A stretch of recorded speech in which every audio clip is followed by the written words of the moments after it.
I know I was born for this. Don't care for the critics, my words are like physics, a force that they can't stop. They just don't get it, I think they forget I'm not done till I'm on top. I know I was born for this. I know I was born for this. I believe we can write our story. Everybody, it's Gary. I'm back again. Another Words from the Wise. This is another Behind the Anchor episode, and I'm very excited because I've got a good shipmate of mine today. Before I get to that, I want to make sure I remind y'all this show is sponsored by Wise Leadership Solutions. We're out of Ocala, Florida.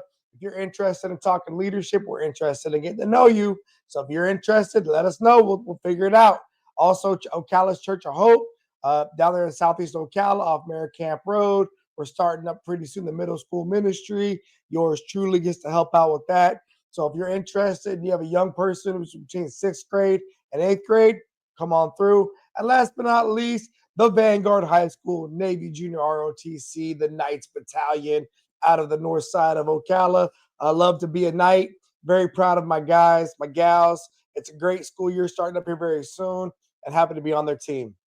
Now, tonight, shipmate of mine.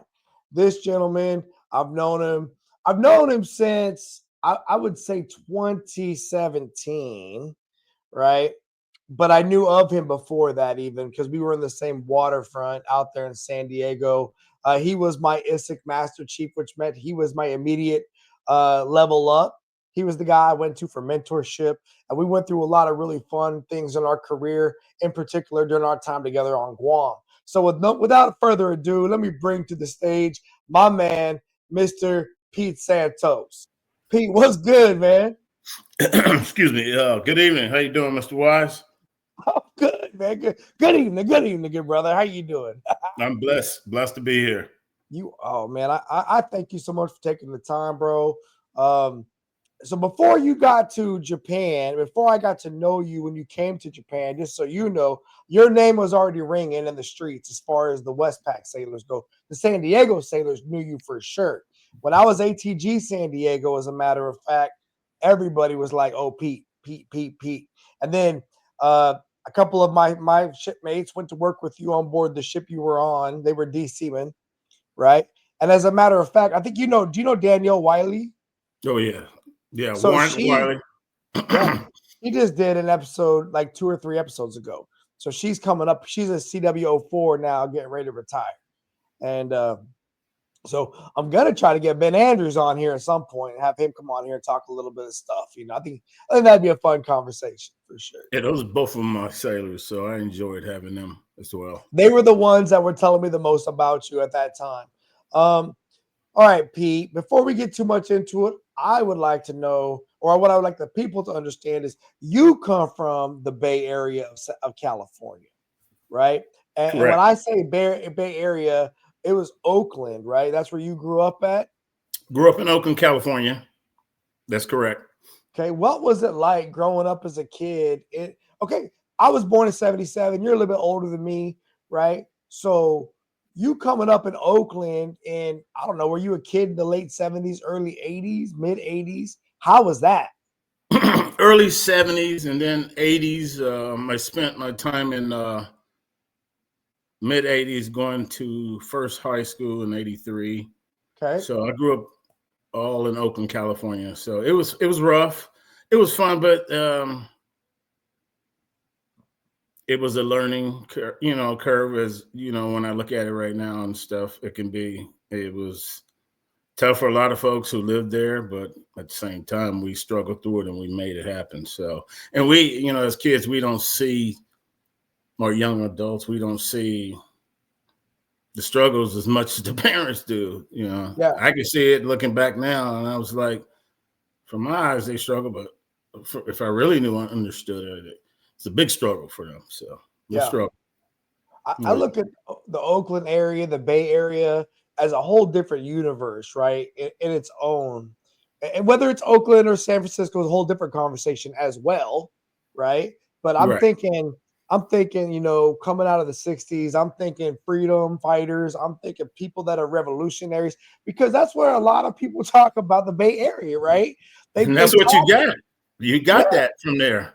Right. A part of my history is every time. I guess I'm proud of it because I bring my daughter back. I was recently there in June, and I go by Cal Berkeley. I go by places me and the wife dated, and where we used to eat at, what was there, what's not there. So it's my history and showing her where People's Park was at, and that was huge. Yeah. Park was a part of history. How you drive along the freeway when the tide is low, you can see the Indian statues up out of the ground, when we was young kids, but now you can't see it anymore. And my daughter looking at it, it's not there anymore. I was like, wow, we see it all the time. So history. Yeah.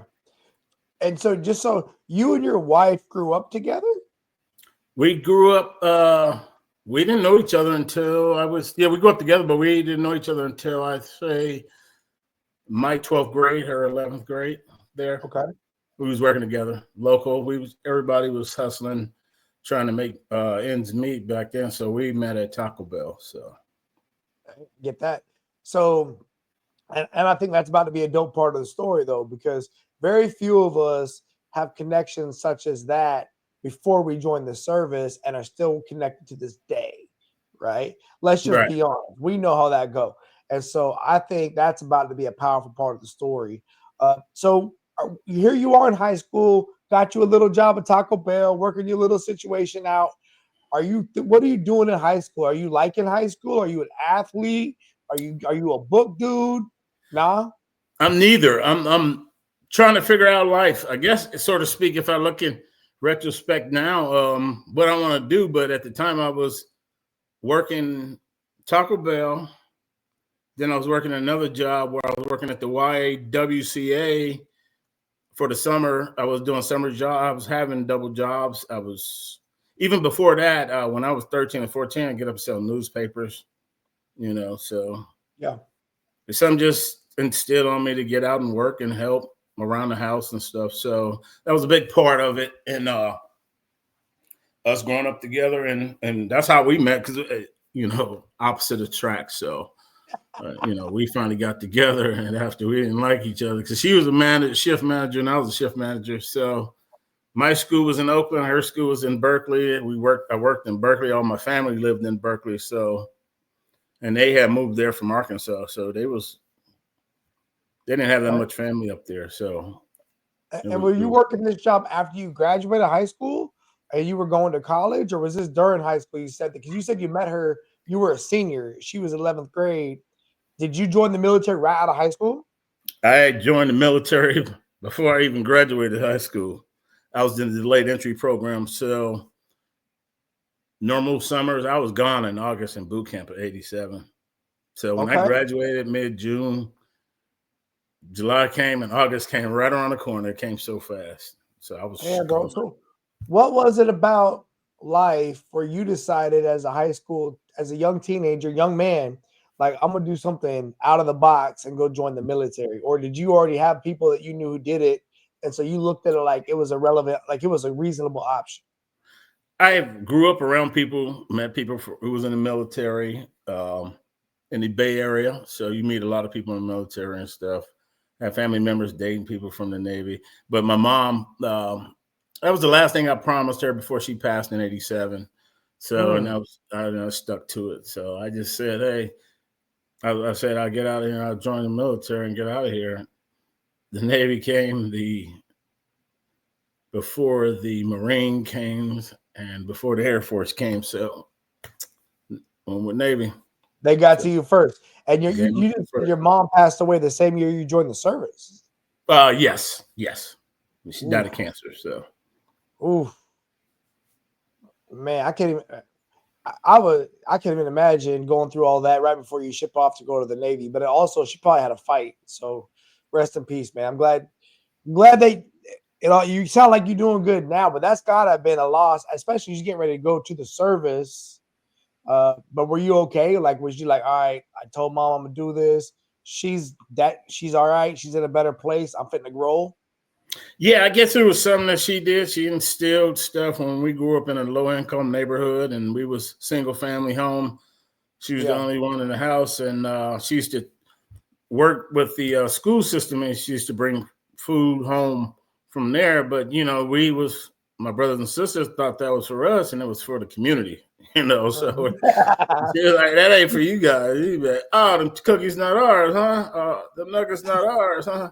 So it was for the community because there's a lot of people that was worse off than us, and that's something that she left with us, and it's been my guiding light. And and then my grandmother reinforced it, who kind of helped raise this when she passed away, so to speak. And it's been the journey ever since, and it's been fun. I love it. Hey man, so before we get into the Navy real quick, when you say us, do you have like younger brothers and sisters? Were you the oldest? Now, I had a brother that was older than me, and I had two sisters that was younger than me. And Okay, got that's it. All right, just curious, because I know when you leave for the service, that's always part of the challenge, is kind of leaving behind family members, and then it's never the same. You come back home on leave a little bit here and there, but it ain't never like it was. All right, so here you are. Go ahead. No, I think that's in any type of relationship. When you leave and go to the service and come back, it's not the same, especially when your eyes are woke or exposed to the world, so to speak. Right. So where'd you go to boot camp? San Diego. Okay. So basic training. What was it? What you expected it to be? Not at all. Not at all. I was I guess the last part where they used to put hands on people back when I was in RTC and stuff. So I've actually seen it several times, and I just stay clear of everything. So that was back in '87. It was wild. Did y'all have the rifles and all that when you went through boot camp? Oh yeah. We had M14s, I think, or the ones M14s, and we did the 16 count manual arms throughout the entire boot camp. And yes, we did. It was rough. So when you went to the Navy, and back when you first joined, or did you already know what job you were going to do, or did you come in undesignated? Undesignated. I thought I was going to be a CB at first. Didn't know nothing about it. Nobody gave me no information about it. It wasn't as helpful as it is today. Yeah. Put it like that. You can get, it's like everything is on a platter today for you.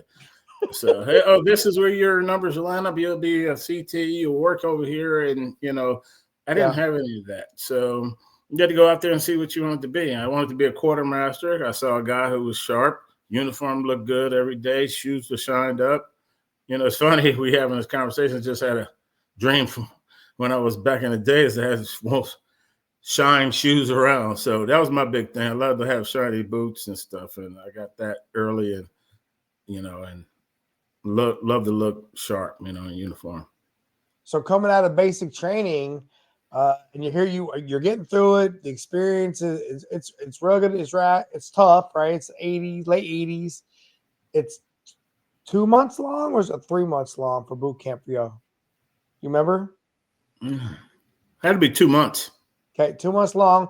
And no school really afterwards? You get a little seamanship handling school. Right. Just go pull on some lines and get calluses and go needle gun somewhere. And my fire member does that. I can remember being at boot camp going to needle gun. Somebody else, and I want to say the USS Recruit in San Diego back in the days. Yeah. So, the needle gun. USS Recruit. The USS Recruit back then. Yeah. So what was your first ship? The USS Wisconsin, BB-64. Battleship. Say that one again, bro. You was on a battleship. Oh yeah, BB-64 out of Norfolk, Virginia. We had to recommission her, so I was part of the recommissioning crew of the Battleship Wisconsin. Why'd they bring it back into? Why did they recommission it? They brought the other. They had all four in existence, but that was active duty. Right. Not then, but they brought her back. And then the Iowa was already in service. And the Jersey was down in Long Beach. So they had all four of them on active service. It was at least two of them went to the Gulf War. I knew that. Okay. Yeah, I wonder if they was worried about something and they was trying to get ready for. Oh, it was the reason they got. I know the reason why they got put them back there is it was the explosion and the turret that was on the USS Iowa, which was due to no fault of that sailor. Yeah. It was But the they were powder. worried about. Yeah. It was the powder that's been in the cakes. I mean, that's been stored for over 50, 60 years. The Yeah. unstable powder Yeah. that we used to put in there. Yeah. But they were worried about there being malfunction or something with the platforms. They were getting out the other ones, or Well, here's the thing: they had East Coast, West Coast storage facilities, and they did it when I was. Hence, you're gonna hear the other word. I went to the Missouri after that, BB-63. Hence, Yorktown, they had one over there, and they had another spot, Seal Beach, where you get them powders that's been stored for back since World War II. yeah. That's been sitting there. That's no good and stuff. And once that mechanism breach it, because I worked in one of the turrets in Missouri, so I was a projectile man. So, Ew. oh yeah. That sounds like my dad would always tell me keep my powder dry, right? My dad would always say, "Hey, keep your powder dry," and it sounded like they weren't keeping the powder dry, and it was going boom the wrong direction, or it could go boom the wrong direction. Yes, we almost had one that went boom the wrong direction. So yeah, we had a mishap one before. So when you get to your first ship, what was that like? You know, are you Seaman Recruit Santos? Are you? Yes, sir. I'm Seaman Recruit. And when you get to your first ship, like, are they expecting you? I mean, you go from Oakland to San Diego to Virginia. I mean, and then to Pascagoula on that ship because we had to work in the heat. So what happens is they grab you up there, send you to your firefighting school and everything else for the PCU unit up there, the pre-commissioning unit up there, because that was the other carriers was the George Washington. They had the PCU and the Lincoln. They was all PCU when I came back in. So we all had our barracks and stuff over there. Right. So you had to go through that one, and then they send you Pascagoula. Then you go work on your ship, and you go to your division. So we had divisions. Wow, we had divisions up to 30 per division, 30 to 40 per division. We had 6 divisions on there in deck department. We had a lieutenant commander as a first. Oh yeah. I wonder how. That's a lot of people. We had some senior department heads. It was like 06s. We at least 4 to 5. The chaps, you had your medical or dental officer was a 06. XO and the captain was 06s. It was so top heavy. And then the senior year training and weapons, all the department heads was, with the exception of deck, was 05s. So how was the berthings on those ships? It was cool. I was in charge of them, so it was clean. Yeah. It was clean. I was a berthing cleaner, and captain used to always come down my P-way every morning. I could be bending over sweeping. I'm like, Seaman Santos, good morning. Oh, pop attention on deck. Oh, yeah. Captain John Pash, yeah. Okay. What was it like handling that kind of a ship? I mean, compared to the other ships in your follow-on, because they were big ships. It was a lot. Well, it was a lot. It's like kids. It's like a adult and a bunch of kids going, you sign this one, that one. We was in voids working. We was on working parties. We did stuff for the community. We was down in Mississippi when they had a base down there, pre-commissioning down there. That was before the WASP even came back now, who's afloat. And so we was doing, they kept our hands full. Okay. How long did it take the ship to get actually out to sea? Whoa, when I was there, from pre-commissioning, we got out in 88, a year later. Okay. But I'm pretty sure it was in there a couple of years before I was there. Okay. Now, at that time, are you and Nadette dating? Are y'all talking? Oh, yes. Okay. Oh, yeah. We secretly married, but we didn't tell nobody at 18. So, Oh, okay. so Wow. I just missed my anniversary. We was talking about it a week before in June. We was talking about it a week before, and then we looked at each other, and she's like, "We already forgot our anniversary again because it's been like 36 years, 37 years, or somewhere up Woo. in there." Well, happy anniversary, y'all. Thank you, That's great. thank you.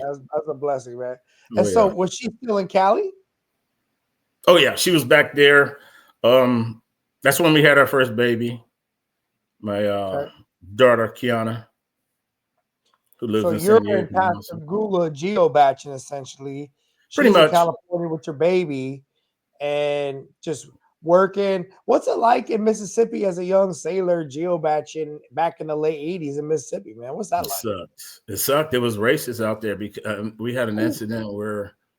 No, it sucked because it was still a little racist down there. yeah.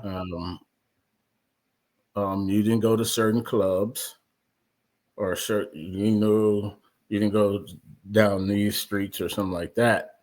And the case in point was sad that I remember it. I was past the African American sailor coming back from Liberty, having a few beers and stuff. And Yeah. I remember speaking to him, and then he went a couple blocks up and he was killed. Ooh. So I was like, whoa. I said, literally talked to that person right when we was going through the shipyard. Wow. So I it's mean, crazy. again, here you are. You grew up in Oakland. You grew up in the Mhm. Bay Area, right? Because I mean, I've been a lot of places in this world, and I even lived in Florida for a few years before I ever felt like I was in the South, to be honest. And I went to Jacksonville one time with some buddies of mine. I walked up in a club in Jacksonville. It was a hip hop spot where I'm a sailor. I like the music. I'm going up in there with my boys, and it was like the music stopped, like, right? And some Yeah. dudes on that, hey, you must be in the Navy, huh? I'm like, yeah, I'm in the Navy. They're like, all right, y'all come with us. They was Navy too, and I never had recognized feeling out of place before in my life. And like, I mean, I've been to Hong Kong, Hmm. Singapore, Hmm. Thailand, Right. all over the world, and I've been to Jacksonville. And my friends are from Jacksonville, but that club right there, it wasn't just the club that everybody rolled up into. Like that was, but the Navy dudes that was in the club saw me and they saw my friend. And they're like, oh, and they came and scooped me up. We had a great time.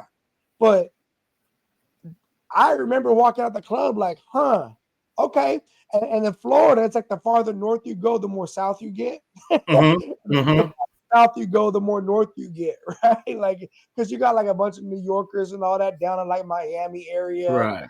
and Tampa's like a vibe, and Orlando are like this vibe. But Duval, it could be a little country, right? And that's code for there being just areas of there being some resistance and some weird emotions, right? Oh yeah, yeah, yeah. That's old Travis Hunter. Oh, and so now here you are in Mississippi, and you feeling this energy, and this young man gets killed. What are you thinking as a young man at that time? Are you just like, this is crazy? I want up out of here. No, no, it kind of correct.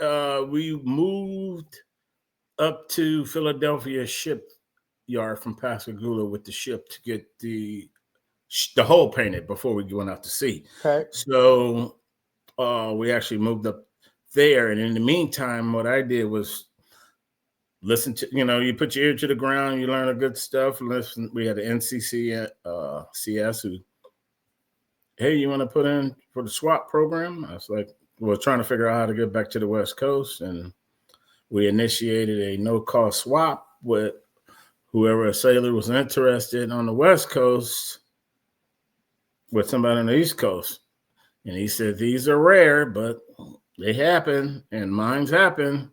It's basically like a no-cost swap where you pick up your seat bag and you just transfer over to the next place. And mine was on the West Coast, so I was going home anyway. You take leave en route. So it's basically me on leave, and I'm just reporting to a new place. Is that how And you that's ended up going to the other battleship? to the U.S. Missouri out of Long Beach. No cost order swap. So I guess when you look back at that year you were in Mississippi, it doesn't sound like it was a good experience, at least for you, when it come to work, when it come to culture, when it come to all that other stuff. Were you glad to get back to California? Oh yeah, yeah. The water sucked down there. It was hot. It was muggy. It was, oh my God. It was, you find more things wrong with it than it is right with it. So, but now it's Yeah. a beautiful place. I've been down there 30 years later, and it's a beautiful place. I mean, things change. You know, a lot of things change, and but back in them days, I mean, the world was different, right? There was no technology. You weren't able to just highlight things as easily. People were, I mean, the the 80s was buck wild across the country anyway, into the 90s. I tell these kids nowadays, like, if y'all was doing this, I mean, in the 90s, 80s, 90s, you could do stuff and actually maybe get away with it. Nowadays, they got you on video camera every which way. Oh yeah, it's about to It's get a even whole, worse. I'm very thankful we didn't have all this technology when I was a teenager because I might not have had no career. Yeah, they said it's crazy. The technology they got now, they said they can see you the whole inside of your car while you driving it. Oh yeah, you saw that thing where Kamala Harris had on the headphones with the wire going into the phone, right? And she's like, "Y'all making fun of me, but I got the briefings." She's like, I was laughing about that because I mean, we've both been read into things as well, and it's crazy what can be done, right? It's just exactly. it's crazy what can be done. All right, so now you're on the second battleship. How much different is the second ship than the first ship, bro? Like you had a division of deck department already, a department tour. You got to do some experience. You got to learn some senior chiefs, leadership. And then your second ship, there's always that different lens, right? Because you don't know what you don't know on the first boat, and you always compare the next boat to the last one. So how was the second one? The thing that was different for me, and sorry to interrupt you, was I went to a different division. So every division did something different. Okay. So I went from 5th Division, which was starboard side boat deck, aft, to 3rd Division, flight deck. Everything on the flight deck.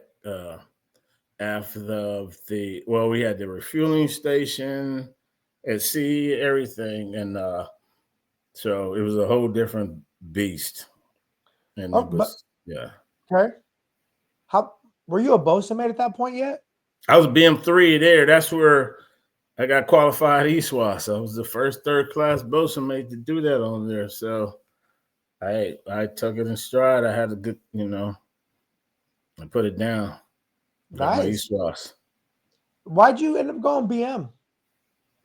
Well, that was already deck seaman undesignated because the guy that I was going to follow, I didn't go that route and be a QM. So, okay. Yeah, QM got to be too easy too. So, QM, you stand on there, you're taking readings here, you're shooting the stars. And I've done that as OD officer to deck qualified. So, I know how to do that, which came later on. But it wasn't too fruitful. I mean, there was no light at the end of the tunnel. The door would close down on you, so to speak. And it was a small community back then. They hadn't merged them with the SMs yet, so that was a whole different thing. Right. I was there with the SMs and them before I know. So I knew how painful that was. I saw it. Yeah. Oh yeah, it was not too good. So I saw the HT when they created that. I was in when they created that from with the DC, and it opened up. Yeah. And then this guy shot up the ranks, and then he was like, "Whoa!" Yeah, there was timing there, right? There would be timing for people to have those opportunities, and then it would then affect that community though in the long run because people wouldn't have the experience or whatever it was. I've seen that. What is it about the bosun mates? Because I love bosun mates, man. I was raised by bosun mates. I tell people that all the time. I'm a damage controlman, fireman, black shoe sailor, Gator Navy. Some of my favorite mentors were bosun mates. My section leaders were bosun mates. My mentors were bosun mates. And I remember there was a kinship between like a DC3 and a BM3 because we would get a lot of leadership responsibilities at a very young age, whether it was at a GQ station or bosun mates. Hey, boats, even a BMSN. If you was a hey boats, it was a piece of pride, man. To be It was fun making BMSN. That was a strong title, and it meant a lot. You know, it had weight back then. I think a lot of things that we do in the Buffalo world is leadership. It just because you come across different people, and if you're smart enough, what you try to do is grab a little bit from everybody, and then you make it your own leadership. What works with you, what works, what don't work, don't. No, I ain't gonna be like that because we had a being one on the Missouri, nobody liked. He was our LPO, and we loved our senior chief, and we didn't understand why being one was such an a-hole. You know, he just every day just screamed his heart out. It's like you don't need to do it like that. Yeah, you can talk to people face to face and get through to them. So that was the Navy. It was transitioning over to a different type of leadership style. Okay. So. Well, another thing is, y'all get you get all the undesignated seamen, right? Let's be honest. Oh, yeah. Department gets all the, and having come in undesignated, I was undesignated fireman, and I will tell you that the leaders and like the machinist mate, the BT community, the leaders in the Bosa mate community, because you got to take these knuckleheads that don't know what they want to be when they grow up and convince them to do the job, right? Almost like running a DCPO shop where you get a bunch of people TAD to you and they don't really want to be doing DCPO maintenance, and you got to convince them to do good. That's going to help you be a leader. And then they would give these undesignated sailors to these young junior petty officers to manage, right? And so I could see where there's a lot of leadership lessons there and running these young undesignated sailors. And I love undesignated sailors because for the most part, they'll work hard, but they'll take a turn real quick and start want to have a revolt, real fast. Well, you get to know them and you talk to them and it's leadership. I can remember DC. I was a DCPO for the longest, and I had to get qualified because nobody wanted to do the work. But I said, "Well, why don't you turn this into something to make it fun?" We used to use the little old Kool-Aid packages and the thing and clean the brass, and then we used to look. That's why I stopped drinking that stuff. I was like, hey, if I'm pouring this package in a thing of water and cleaning brass to make it shine so bright, get all the vertebrae off, what is it doing to my stomach? The bug juice, man. The bug juice, right? So we Holy Stoned on there too. We did both of them.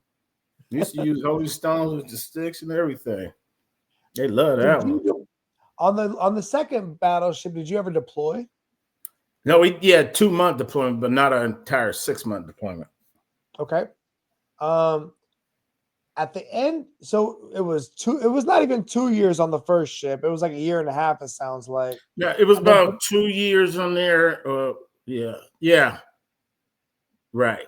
You got about a year and a half was that one, and then I went over to the Missouri, did about a year on there, and my time was coming up because I was on some crazy little contract. And then jumping 2 ships, and then on 2 ships under my belt, so it was kind of weird. So I had to, what do you want to do next? I was about to ask you that, bro. Are you like, I got a baby, I got a wife, I'm fitting to dip and go do something else, or are you staying Navy? I stayed, and then I went to Italy, Sigonella, Sicily. I was a military police for shore duty. Oh yeah, so it was real over there in Sigonella. It was. Hey, we had some serious police work over there. It was crazy. Did your baby and your wife did that go with you to Italy? Oh yeah. Yeah. That's good. So I was talking to another person on one of these podcasts who also did a shore security job for shore duty, and people don't remember that surface sailors, regular sailors, was installation force security back in the day for shore duty, right? That was a very common first tour duty station for a sailor. Now you got all these MAs, right? So nobody it was mirrored after their class, and it lasted that long, and it was no joke. That school was no joke. I have known it's shortened since then because of the influx and all that good stuff, and the curricula has changed. But no, it was no joke. Okay. What was it like going? So did you go to school in Texas? Yeah, when I came down here in Lackland, Yeah. that's Okay. Lackland Air So you Force Base. went to school in Texas, got your little game up to be a law enforcement officer, and then what was it like landing in Italy? A young family overseas tour. Was it like a good sponsorship experience? Were they picking you up at the airport? How did that go? Oh, everything went just as planned. They had a sponsor. Um, and then yeah, it was crazy because his name was Sanchez. He's inmate too, but he looked at the name and he said he thought it was one of his homeboys. So he rushed over there to pick you up. And Yeah. then later on, with years we talked about it, he was like, man, I thought you was one of my homeboys. But we had a great experience. But they had TLA where they put you in there for like 16 days. If you ain't found them, you got to get extended. It was all new. And Yeah. wow, food was awesome. Oh my God, it was incredible. Was it? So why do you remember it being so off the chain then as far as the job? What was going on in Italy that made it be such a dynamic job? Because we had international incidents, we had people that we had suicides, we had the Gulf War. It changed the whole dynamics of the game. We was working 12 on, 12 off, and they bring you in a day for training, and then you only get one day off, and then you go back. And then that's when they switch you to nights or evenings.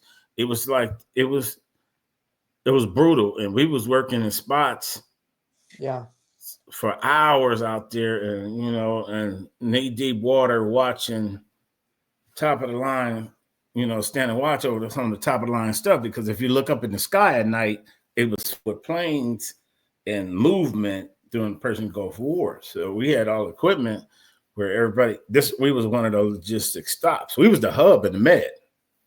Okay. So everything stopped. Were you working for MAs? Oh yeah. Okay. I mean, because I will tell you to this day, we as a Navy have not figured out how to get people to have an adequate rotation on installation security, right? Like as a base master chief, I used to break my head against a wall trying to figure out a way to give my sailors a better rotation than that 12 on, 12 off, 3-2-2-3 rotation and protect them from what you was just talking about, right? And then you got civilians that are married up with them, but they're like, they've got a union.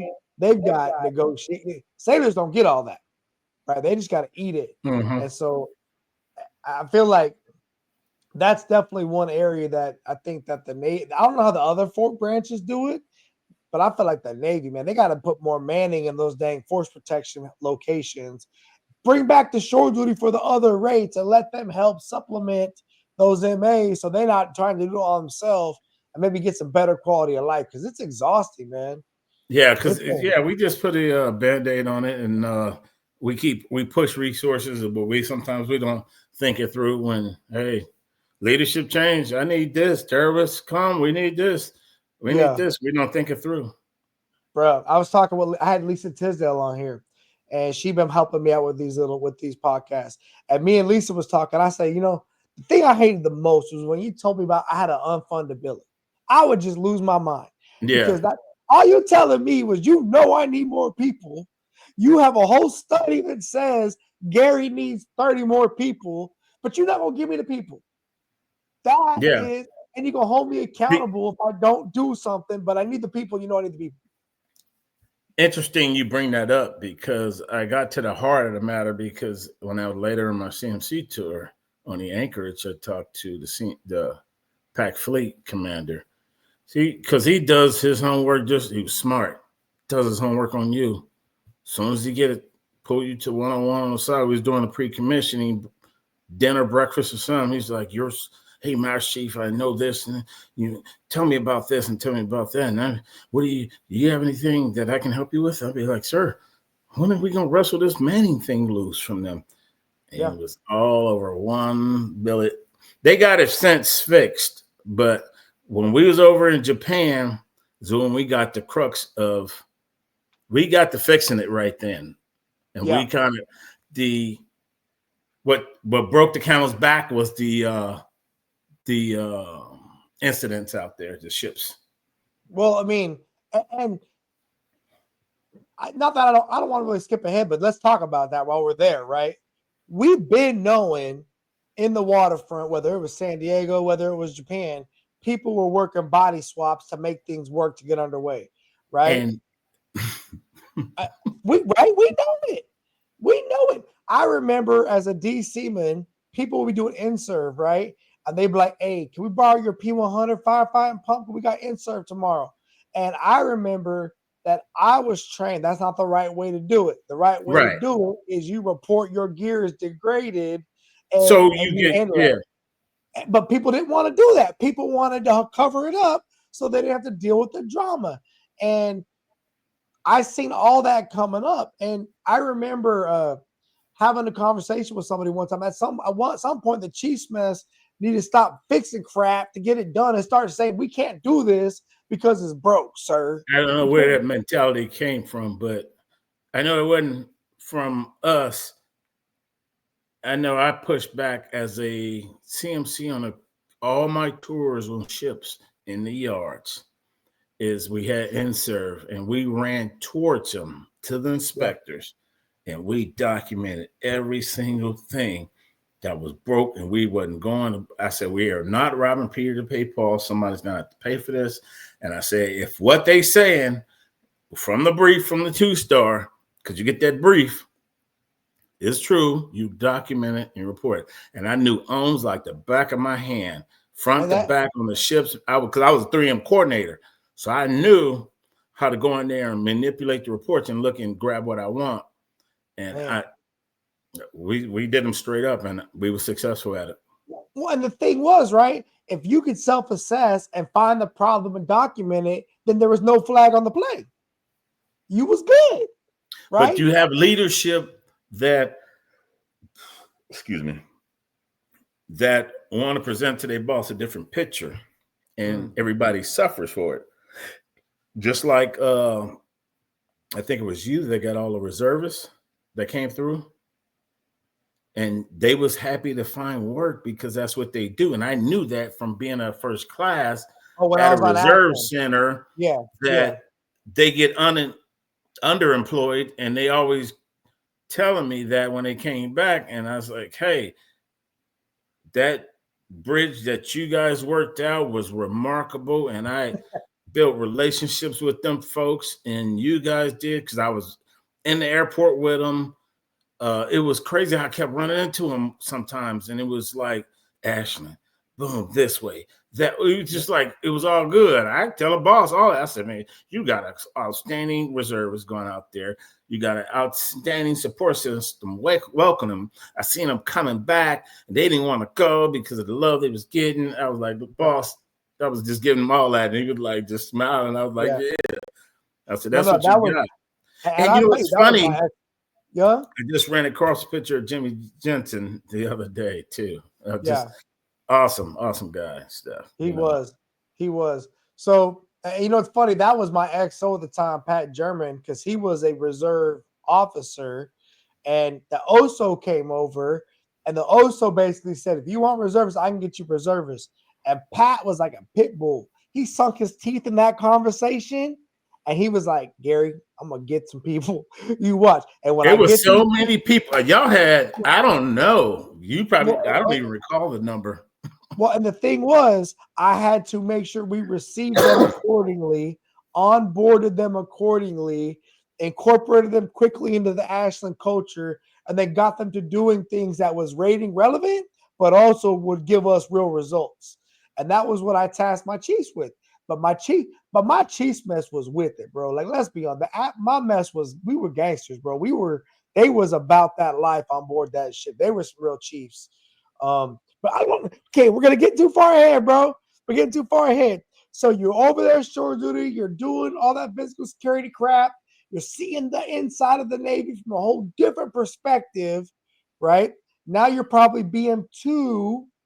Oh yeah, I'm BM2, and then that's when I went over to the I did back to back over there with my family. We did 6 straight years over there with 2 different commands. I went over to EOD Mobile Unit 8 over there in Sigonella, Sicily. So I was just took the 30 plus days free home round trip ticket and whatever else.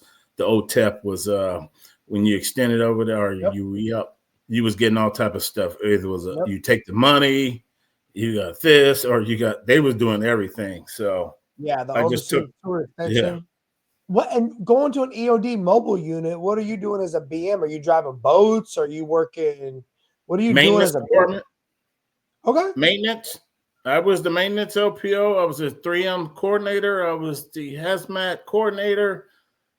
I went to school back in the States. They sent me the 3M coordinator. That's how I was a young 3M coordinator. I knew the MicroSnap. I knew the OHMS NG. I knew it from all of the systems that deal with Snap. I made myself an expert on it. And then hazmat, hazways coordinator. I was an expert in that, and I was running maintenance. All the boats, in charge of all the boats, all the vehicles, everything, calibrations, everything. So What was it like going from security, installation security, to going to work with the EOD community? Was that a huge culture shift? Yes. I bet. Yes, I mean, it was weird. Was it? Yeah, I kept it. That's where. No, I was doing it before. I was in security, and I was doing it on the ships. But me and the captain used to battle shoe shines. That's where when you do command inspections. But these guys we have some good people who went SEAL, Dev grew after that from there. These guys did a lot of diving around there. They had a lot of tasking. They had to go swim piers, swim this, swim that, swim this. And they always had suits. So they used to give me the stories about how they used to get their suits lost in the mail. And they used to say, oh, this was Armani when they lost and claim found and get nice suits back. I was like, y'all guys are crazy. And they wild parties. But they go out there with the 50 cal gun shoots, explosion. And we was able to go with them. I had opportunity to get my parachute wings. I told no. People went and got them. I sent people that went. And I think we had a guy who broke their ankle or something landing, but for the most part, they was by their first names and everybody's by their first name, except the officers and stuff. But the chiefs and enlisted it was like, I was like, what? No, it's not right. It just couldn't click. No, that's not right. It's like, so. And that's back in the day when they had source rates still. So they were all various rates, and then EOD was like an additional warfare device or a specialty, if you will. Right. I remember I finally got around EOD community when I went to Guam, and there was a lot of good things, but like you said, for a traditional surface sailor, it was just a different kind of a vibe, right? It was just not what I was used to for sure. And that's was my link to know that if you ain't in your source rating, or if you're not on a ship, or you're not an ATG, or so, you that's where we got screwed over in your rankings. Yeah, first class. For sure. I was the first class too. I made first class there. I got capped there. Oh yeah. Oh yeah. So it was good for you there. Yeah, but after that, it wasn't. Because it took away from under their own, and and he was a dirtbag, but everybody knew it. But still, eval rankings, no, you couldn't do nothing to appease them cats, even though you was a top notch. They couldn't touch you. Yeah, but you made first class petty officer there, and now you're looking at that point your career Navy, and you're learning the game. I bet by that point a little bit more, the pros and cons, and you've been out of the bosun mate community for a hot minute. Because you went security for 3 years and then this maintenance job for 3 years. So are you like, I need to go back to being a bosun mate to make chief? Is that what you're thinking? No. What we do then was we put family first again. So I went to that's when I got with the Navy Marine Corps Reserve Center in Alameda, California. So that one puts us back home around family. Okay. Young family, got the daughter growing up around her grandmother, great grandmother. So it was a good experience for my oldest daughter.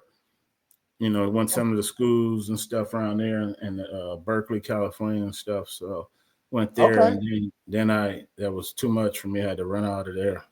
So EOD was considered a sea duty for you, it sounds Yeah, like. for And so rotational purposes, yeah, both of them, the security and the EOD. because they were overseas. Right. And Sticknell is not a very big base even today, right? It's just not known as, it's not Rhoda, it's not Naples. It's It's little two smaller. bases. People don't realize it. It's two bases in between each other. You got the Naval Air Station portion of it, and then you got the base, all the facilities over here. You got a lot of facilities here, but you got a lot of them over here. It's only a 10 to 15-minute drive, but you got two bases over it. And I mean, two. Naval Air Station 1, Naval Air Station 2. Okay. I'm gonna have to get out there someday and check it out. So what was it like working with the reservists? That's where you learn what they really do on the outside and what they did on the inside, and you be in awe of what some of them people do for out in civilian communities. I've met people like at Apple. There was a DCA 05 and no reserve, but they were Apple. The guy who did the program for the Navy's eval worked out of the reserve center, and he used to be a eval program where he said, just send me all caps to this address. Yeah. You know, thanks. So okay. When you go to the reserve station, you go there as a first class petty officer. They had TARS, I would imagine, right? The actual like full-time like support for the reservists. So how was that with the TARS? Here you come, straight stick sailor. How do you get a billet like that? How does that work? Was it instructor? I was instructor. And then I went up there. I was in charge. I was in the training department. So I was the LPO, and I was in charge of the CPR. Every training they had, I paid for instructors to come there. Well, the part of the training, I was a CPR instructor. We had so much going on. We had computer training. We had anything we can did. I just had basically a little card or check to get this training here, to get them, you know, certified before they go out to a fleet. We had requirements back then that we had to meet. So we got them there, and I was in charge of it and got trained. Are we about like 1997, 98 around this time? Oh, yeah. Closer to, getting ready to go to 2000 because I extended there. Okay. Oh, yeah. And you did 4 years there? Yeah, pretty much. 3.5, 4, almost 4. Okay. So do you leave that duty station at the reserve station? Are you still a first class petty officer? Right. BM1. BM1, but it's good, like you said, it was good duty station for the family, good opportunity for your child to see California, family, get to know people. Mm-hmm. What do you, I mean, now here you are, 10, 12, are you 11 years in the Navy at that point? 12 years? I'm at the 10-year mark. 10-year mark. So 10-year mark, what are you thinking now? Do you even want to go back to the fleet as a bowman, or are you trying to cross-rate? I didn't have a choice. I had to go to USS somewhere. So I left the family in the Bay Area. I went down to San Diego on a USS Elliott, DD 967 out of San Diego. So I left them up there. And then I think was on there for a couple of years. How was that after your only ships being battleships? Now you want a destroyer that's much smaller, right? Deck department's probably much smaller, right? I mean, and the first two ships, they did a little bit of underways, it sounded like, but nothing crazy. But on this DD, are you getting some deployments in now? Oh, we're rolling. That's when 9/11 happened. You were on that ship at 9/11 happened? I was on that one as a first class who was eating breakfast on the mess decks. Yeah, and I was a first class, and it was like, it's going to be a while. So when that happened, we was up and running up and down the East Coast, not pulling in. And then you were on the DD at Cali. They took you to where'd they take you to? No, they after when 9/11 hit, None of the ships was pulling in. Okay. They was patrolling the eastern and western sea south to shoot anything out the sky. Okay, so you guys were underway patrolling the West Coast at that time, just Oh, making yeah. sure it was good to go. Oh, yeah. And Where they go when, there? when you get back to the ship as a BM1, what are you thinking about the Navy at that point? Are you looking at the Chief's mess and you're like, oh, I want to get in the Chief's mess? Do you care really? Are you more worried about just being a good BM1? I was in between and stuff, you know. I had a GMCS who sharp. I can see his face. I like his style. I wanted to be like that. You know, you had them cats that made it that you was elbowing first class with. Now they Chiefs. Yeah. Some of them, you know, Yeah. they changed. Some of them, now you think they're better than them, you know, all that good stuff and everything. Yeah. So you was like, I got to get up. I want to see what's behind that door. So And that was still the dungaree days, right? yeah. I remember you showed me that one picture of you. You had an old picture of you. It was a BM1, and you was in like some short sleeve dungarees with like you had the iron-on crows on there. And Yeah. I joined the Navy in '97, so I mean I got a couple of years of that generation, but not a lot.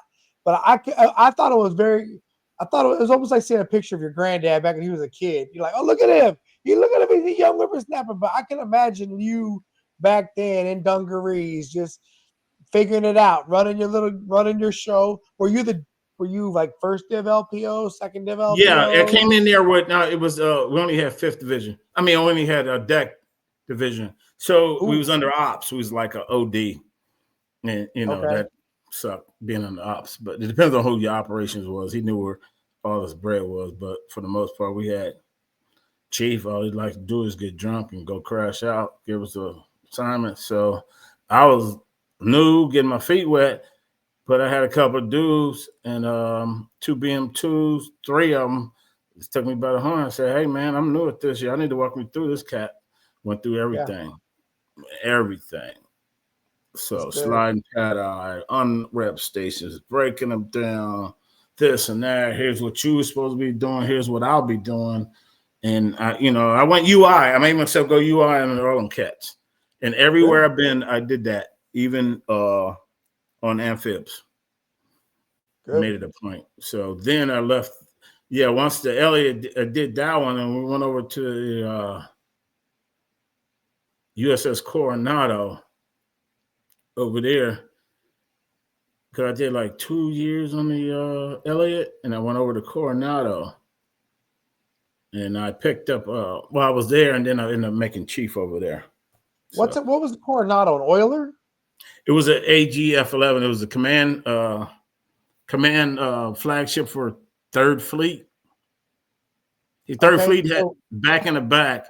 It was they had used to have a weld deck. It's welded shut, 10 closed.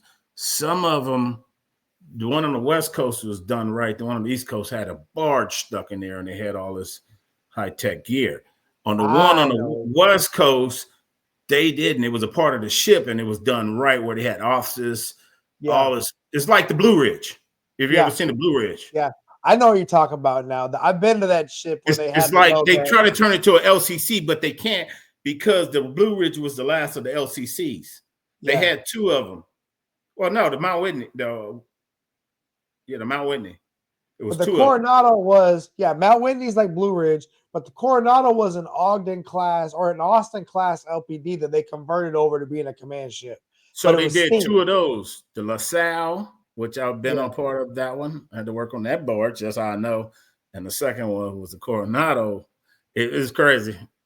It's funny. What year did you put on anchors? It was on the Coronado. I put on anchors in 2002, 3. Okay. So I had picked it up. Oh man, Coronado. That's when I met Mick Pond before he was Mick Pond, Rick West. And I was like, I made it. I was on the pier with just me and him. Yeah. I was like, never forget that. He was the submarine squadron CMC. Back in the days of it. when you look back on your Chiefs initiation process, what did what was your takeaways? It was brutal, but it was brutal because other people that you come up with, you always got I can't get right, or somebody who don't click. Just like recent, it's a mindset. Mm-hmm. You have to put yourself in the mindset, you know. And it's And part my of the process. mindset was, Yeah. you didn't put this on. I did this. My wife did this. My daughter did this. That the studying I was doing, the hard work I was putting out to sea for them, because I used to put pictures. Goal settings was family. That's in order for me to make rank was them pictures of them, and that's how I achieved the rank and everywhere. And I thank the people for where I was at, and so they can't take it. So they couldn't affect me, but they affected other people, and that was hilarious in my head. I didn't get it. I was like, why are you guys letting this bother you? You can't take this away from me. And it used to upset people during the initiation, and they had some Vegemite, all that good stuff, all the stuff, you know. It was whack because we was the last ones to go through it. Yeah. So there, and before it changed over to initiation and stuff, and it was kind of crazy. So I just had a ball. I had a ball, but it was for other people. It was hell night. Yeah. Do you remember? Did it feel like a long process, or was it quick? Like was it like? I feel like I made Chief come back on Westpac, and I felt like it was like early July almost, or like mid July, and then we didn't get pinned till September. But nowadays it's like they find out the first week of August typically. Like they just came out today, I think, or yesterday, and they'll get pinned September 15th. I don't mind the timelines. I just feel like there's been differences that went on. And truthfully, as a CMC, like, bro, make it reasonable, but let's go ahead and get this done because it's a lot. It's a lot. I think the focus, the direction it went, it can be from to the old guys. Are we taking it away from there? But look where we're going to now. Where we advancing? I would say leadership and understanding people and how to get into the same mindset, which I did all the time, and which worked for me, is I can assimilate being like them or that, or understand where they come from, or they have an avenue to speak it, you know, instead of fighting it sometimes. And I don't know. Just no. I look at all the Chiefs initiation process. I got initiated in 2006 and got the chance to do a lot of initiation. And I was always very involved in the Chiefs initiations all my career after I made Anchors. And I'll tell you, that was what really developed my leadership, what I do now for a business. The process I put people through, or what I got through, because I made it when Campa was a McPunt, right? So that was what I came through with. And every year we got better and better and better and better. And the process that other people, I hear their horror stories or whatever it is, I'm like, damn, sucks to be y'all. My mess was, we were good. Like we had great, and the cadets or the chief selectees would have great experiences, right? They'd have these breakthrough moments and just be like, oh my God, like I've been dealing with that since I was a kid, and y'all managed to make me deal with that somehow. And it wasn't to be mean to people. It was because we really cared. Like, and that's where Campa brought it at. Campa understood that. And I was a CMC when Campa was there. So I enjoy the way he brought to it and stuff. Everybody, it's like the CNO, or all these flag positions, they bring something they want to do. They got to accomplish. Yeah. And sometimes all the MCPONs, if you knew the history, each MCPON has something. And Terry Scott's was his college and all that good stuff. And Dwayne Bush got this, and Hagan got this. But if you go talk to them cats, it is hilarious on what they brought. You know, the stories that they tell you on what they brought, it was outstanding. I was talking with a buddy this morning, actually, who's still in the Navy, he's still a CMC, and hearing the drama they're dealing with out there. And I was like, bro, we need like a camper to come back in. Like we need a dark horse to come through that no one see coming, and that's going to knock all the bullshit out of the way because things are out of the box right now. And he was like, nope, it's gonna be this guy. It's already done. Watch it. I was just like, I know he's right. Like I know he's right. Like you can watch these admirals now and watch where they go and their little. Anyway, I loved Campa for that exact thing where he was just out of the box and he brought some serious value to the mess. And because it wasn't about him. It wasn't about him. A lot of these kids, it's about them and what they're gonna do afterwards. And I've seen it because I wonder. It's like do you think a question for you is a chief when they get collateral duty, should they have more than one or should they have 4 or 5? For me, is that a question for me? Yeah, that's a question. So I would say as a CMC, as a chief, man, I want as many collateral duties as I can handle because I was hungry. Right. But as a CMC, I would take care of my guys and not allow them to take that much of a burden on because number one, being the chief is a hard damn job. And if it ain't that hard for you, you're not doing it right. So I'll feed you so you can do good, but I gotta manage my talent appropriately so no one gets burnt out. And then for the ones that ain't pulling their weight, we're gonna talk because I'm gonna put you on that dot, right? I'm gonna put you on that dot. I'm gonna make you tell me no, bro, and then I'm gonna call you a punk, right? Because I mean that's it. And my thing was, what are you giving me as that chief? If you give me 100, all right, let's talk. You ain't gonna have more than one, because if the guy I had in question he was trying to pick up a rank, and that's what he was betting on, but he had 3 to 4 collateral duties, and I said, so you telling me you got this one, and then you trying to be the department LCPO?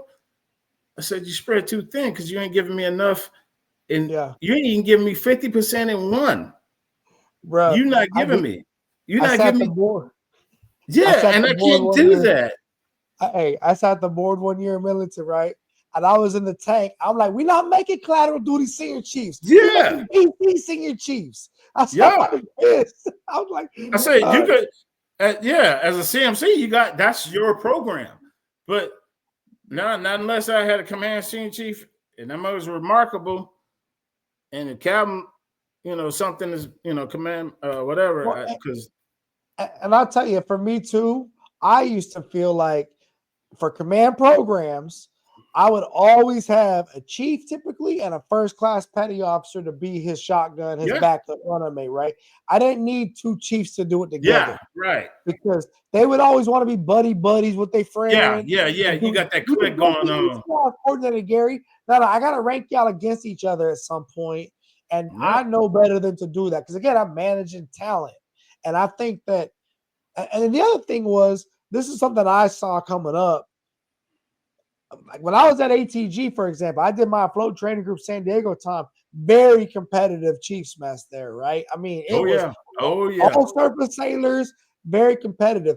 And I did very well there. But the thing was, my CMC, that dude had no problem telling me what was what, right? When I got around CMCs that wouldn't tell me the truth, I didn't know how to handle it. Because then I didn't trust them. Because I'm like, bro, they playing games. And now the Chiefs, and how I was taught as a chief, we all can say what we got to say in the mess, and we're going to have that conversation. And when people start being like, oh, no, this is not what we want to talk about, Gary, go the other way. Bro, I ain't stupid. What? I had CMCs that threw shade, or I call it distraction, misdirection on me. And I fall for it because I always lead with my heart. But then again, that was, to me, still the best way to lead, because if I start knowing that somebody's throwing shade or distraction and it makes me go a different way, then sometimes my fate, destiny, whatever, it might change.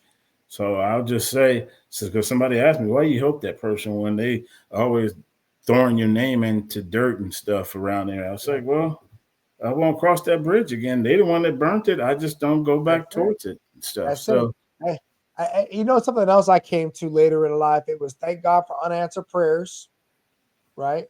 Because there were some things I thought I really wanted. I'd be thinking, damn near meditating about the ish, right? Yes. Because I can't stop obsessing about it. And then I didn't get it. And when I look at my life now, I'm like, I'm so thankful I didn't get that thing. Because you Thank see God. yourself doing it, and you see yourself grasping it, and you be like, he didn't, but you don't want it. Well, he like grown kids. Well, that's not, I wanted to really. Well, he didn't want that for you. That's not what he wanted. It wasn't for you. Yeah, Hey, for so me, that's been my last 2 years, you know.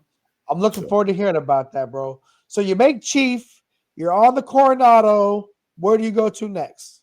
Go take right there, billet redistribution, USS John Paul Jones, 32nd Street, forward deploying in 2 weeks. That was a brand new chief. So you're a new BMC, and they're like, oh, you're off the Coronado now. You're going to the JPJ, and you're moving it to Yokosuka. Yeah, but here, no, you're San Diego. San Diego. It was in San Diego. But it's going to Japan, right? Or just that was years before. It's and just they said, here's the thing. You're not going to JPJ. I was like, why is it 3 ships in my orders? You see swapping 3 ships.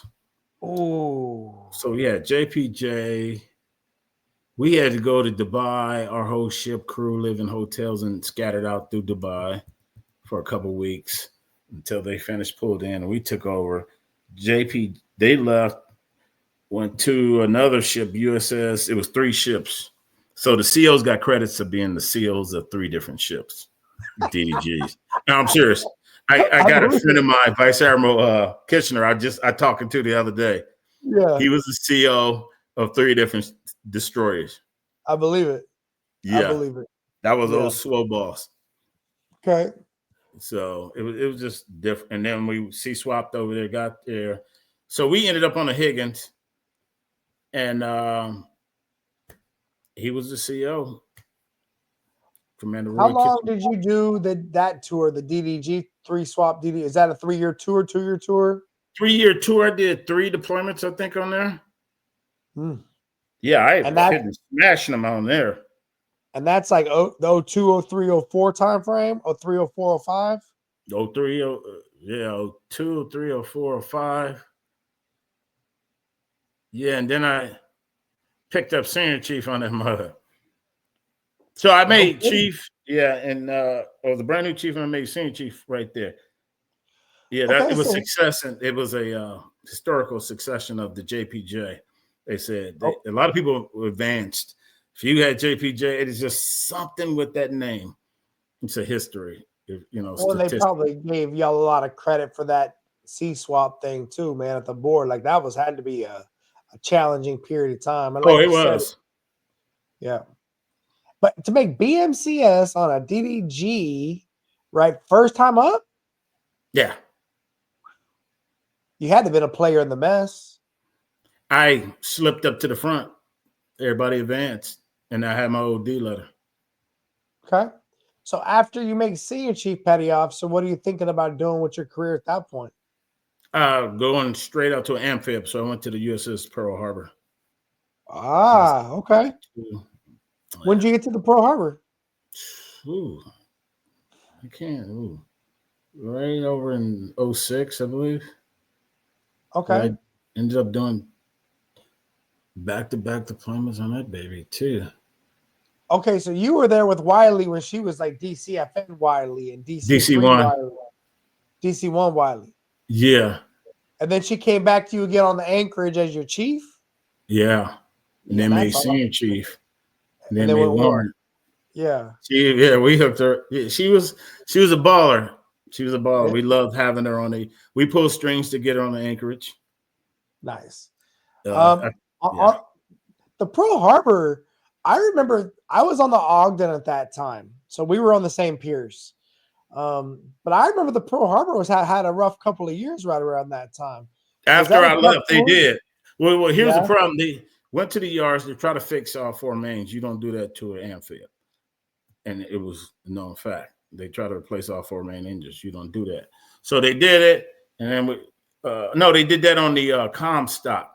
So we used to call her the Comstuck because we did a deployment to South America. We got lucky to do some exercise down by South America, go through the thing, and then go around the bend and everything. So, Yeah. but we came back and we did another 6 months. Came back for 2 months, and 3-star Third Fleet came up and said, "Hey, you guys got to go to the Gulf." And that's when they had that boiler implosion. And I was there when they ran aground. When the Pearl Harbor did? Yeah, I was there when they ran aground. Oh, I was just finna transfer, and I had lookups for my OOD letter, from a second OOD letter, and ran aground. And I was like, "Oh my God!"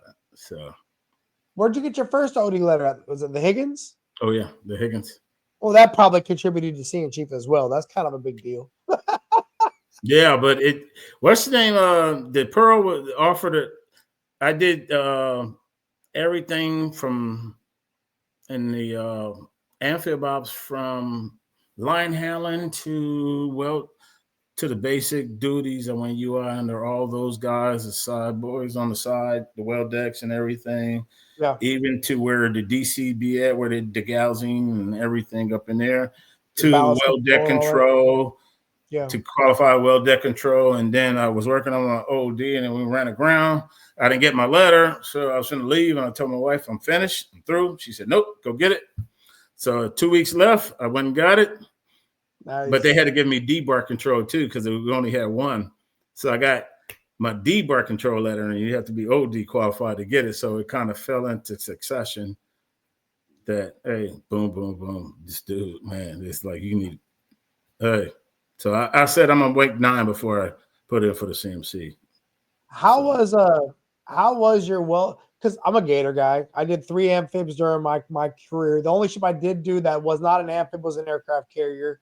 All the other ships I rode was an ATG when I was an assessor, right? But I did 3 Gators. And I'm proud to be a Gator guy. It's just a different kind of a Navy, right? It's hard, it's tough. Ain't nothing ain't nothing super special about it. We just out there, we gritting it out, right? We getting with the Ford truck. We're coming. Right. But it's strong sailors, right? Deck department and engineer and run the damn ships.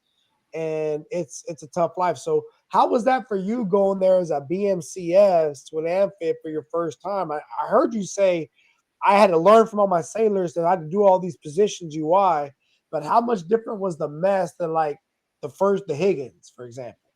I was bigger, and then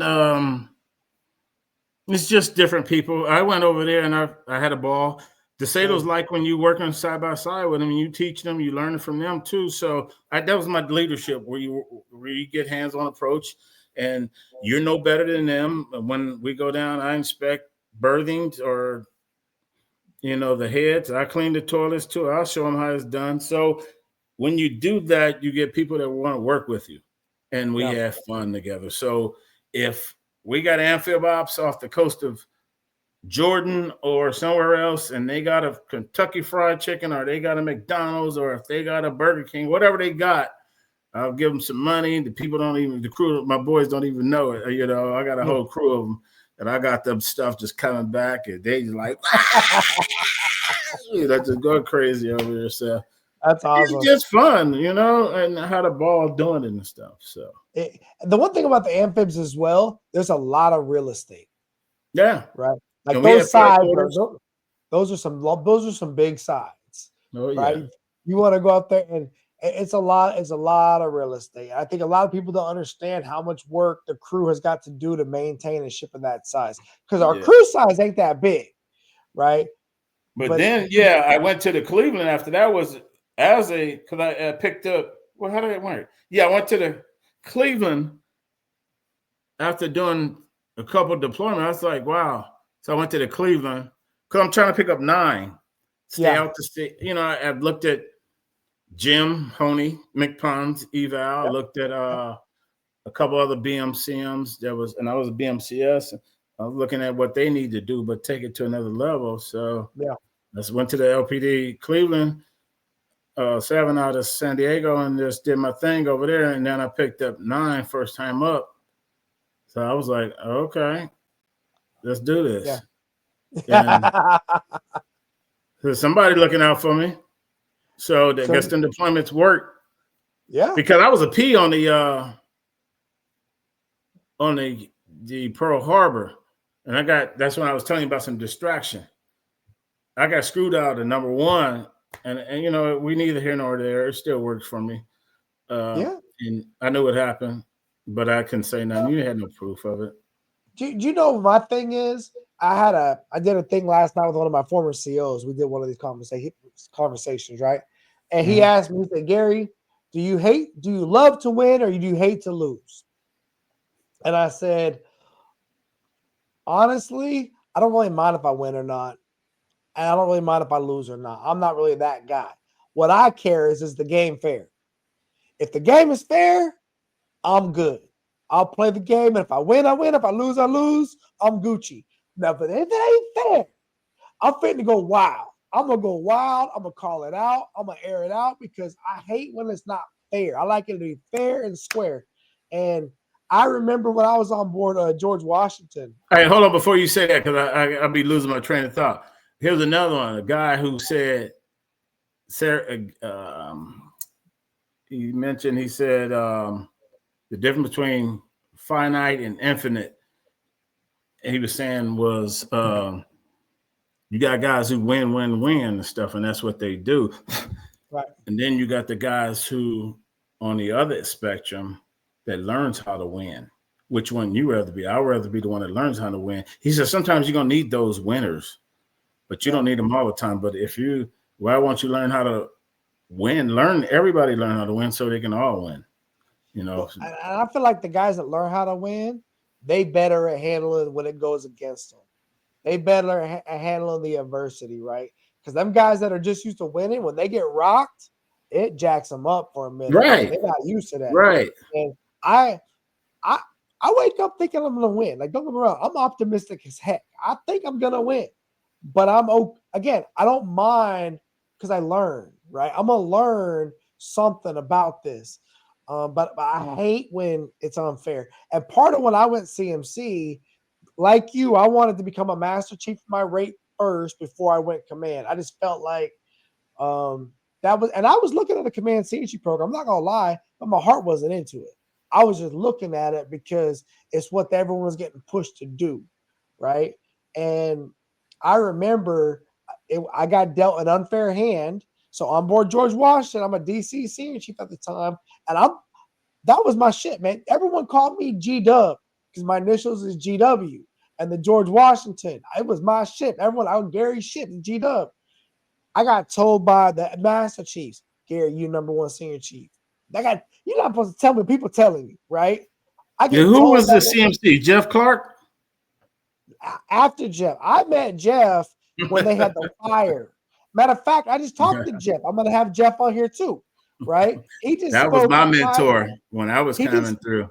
So Jeff just spoke at Ty Giles' retirement ceremony. I went up there to Mayport for that, and I met Jeff when the GW had the fire. I was part of the investigation team that went over to there from ATG San Diego, and that's what blew me up in the DC community because there was some Master Chief DC men over there. And they was like, who this short dude from ATG San Diego, young chief? But I'm a pistol, right? I was over there. I'm the carrier guy. And that's what got me to George Washington because it was like not even 7-8 months later, I get a phone call. I thought like the USS George Washington needs a DC chief and they want to know, would you come to George Washington to be their chief? And I had told my wife after the investigation, I was like, look, that ship right there, they need help. And if I was to get orders to that ship, that would be it. That would make my whole career. And it was Japan again. And I did Japan my first tour. So I knew Japan. Right. Right. She called me up. My wife called me up. She was so sad because the detailer had called my house. The master detailer called he told my wife. He asked my wife to call me because the George Washington wanted. She called me up crying. She's like, you did it again?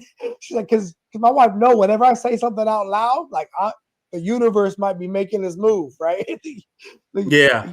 She said, once I say it out loud, she start, oh no. Like, no. Baby, we need to talk about this. I'm thinking about it. But I had nothing. They called me. But I had Marty King and I had Sean Bromstead. Yeah, God bless that guy. Yeah. Yeah. And so I'm trying to get both of them on here as well. I talked to Marty yesterday and I've talked to Sean as well. They both were great guys, man. But Sean who? Bromstead. Sean All right. went from the GW, back to the aviation community. He eventually, his last duty station, I believe he was the COCOM. I think he was Stratcom. And then he retired. He walked away, bro. Hung it up, walked away, like left the whole ball game and became an HR professional up in like Wisconsin, right? I can't wait to get him. And he was a former IT, but Sean was good people, man. And they had and Marty was an AO, so they had much different styles, right? They had Oh much yeah, I different know. yeah. AO. Oh Yeah. my God, But, iOS. and he was a forward deployed AO. He was a Japan dude for sure. He was a made man in Japan for sure. Okay. But no, they were good guys. But my eval I remember I get my eval and I'm the number one MP.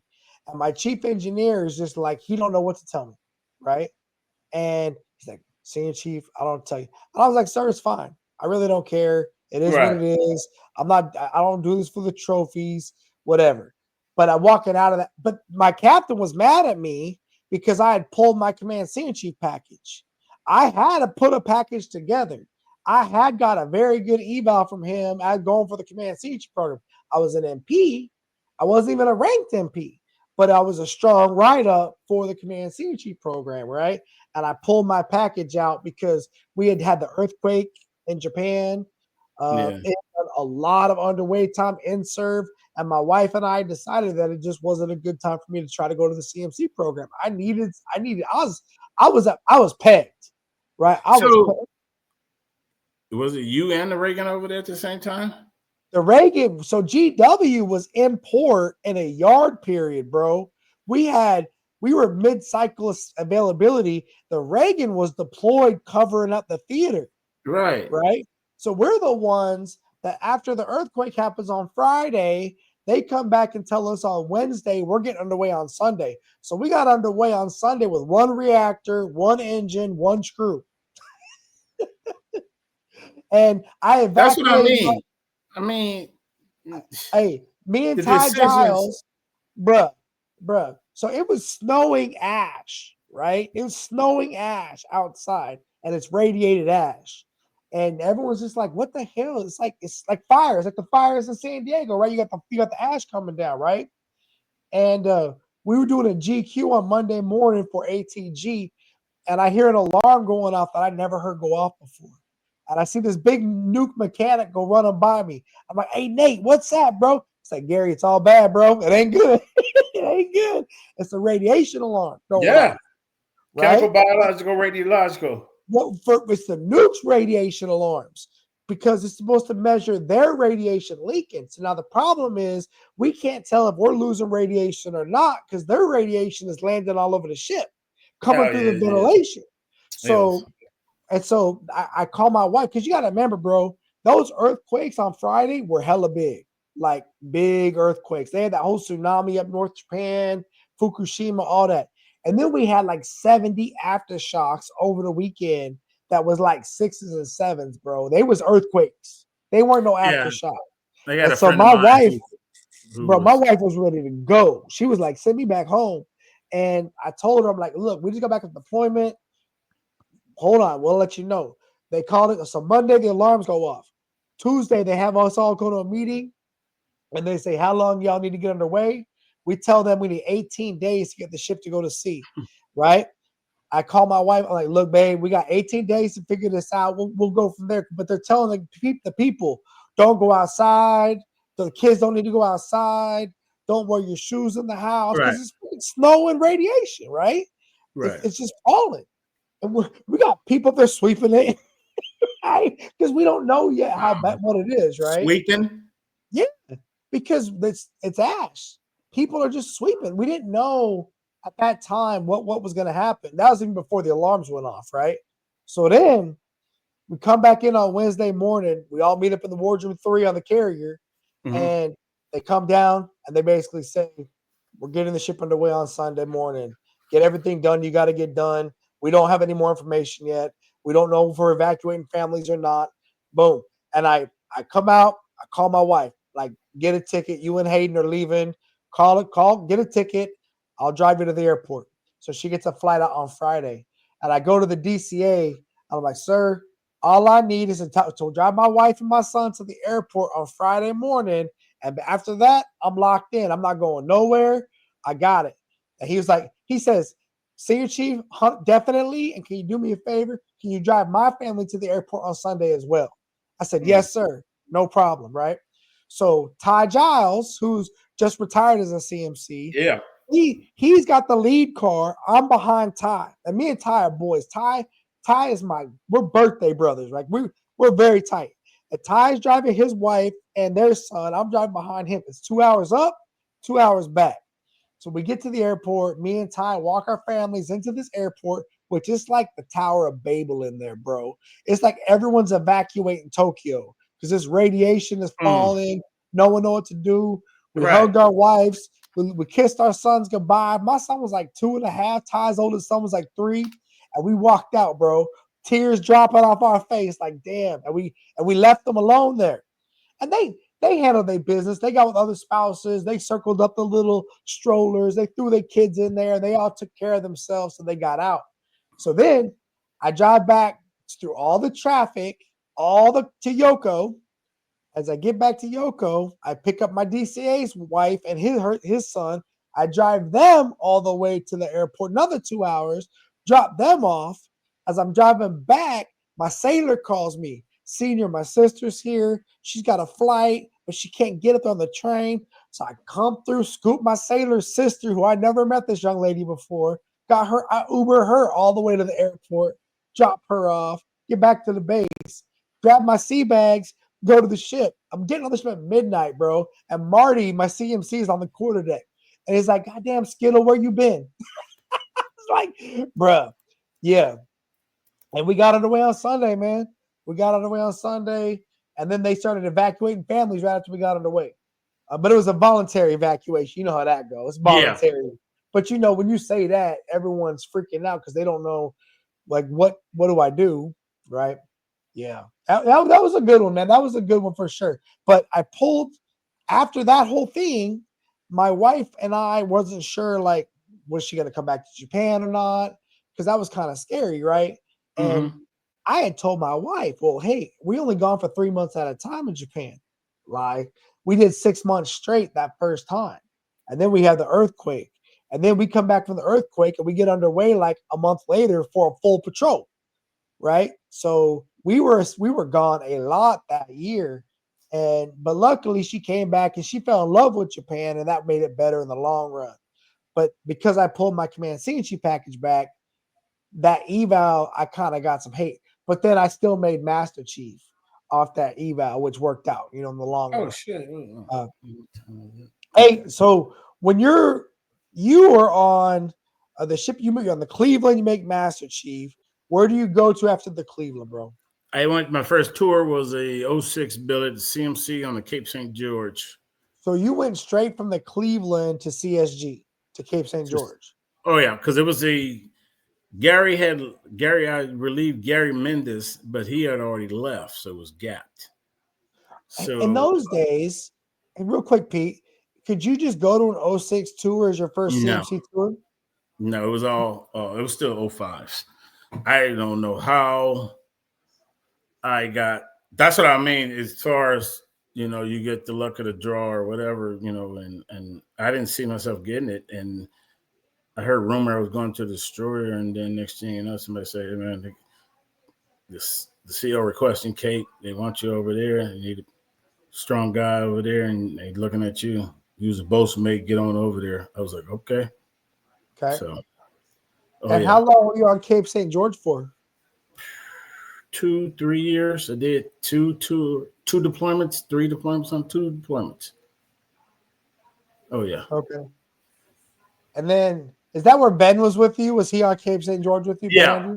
Ben came later on, and that's when we had this virus. Oh, my God, Double Dragon virus. Me and Ben was laying on the couch, and we was like babies. Felt like crying up in there. Oh, my God. How was that having your first Chiefs mess as a CMC, bro? Was that a different feeling? It was different, but you try to remain humble because you got 2 senior Master Chiefs. And by definition, you're the most senior guy on there.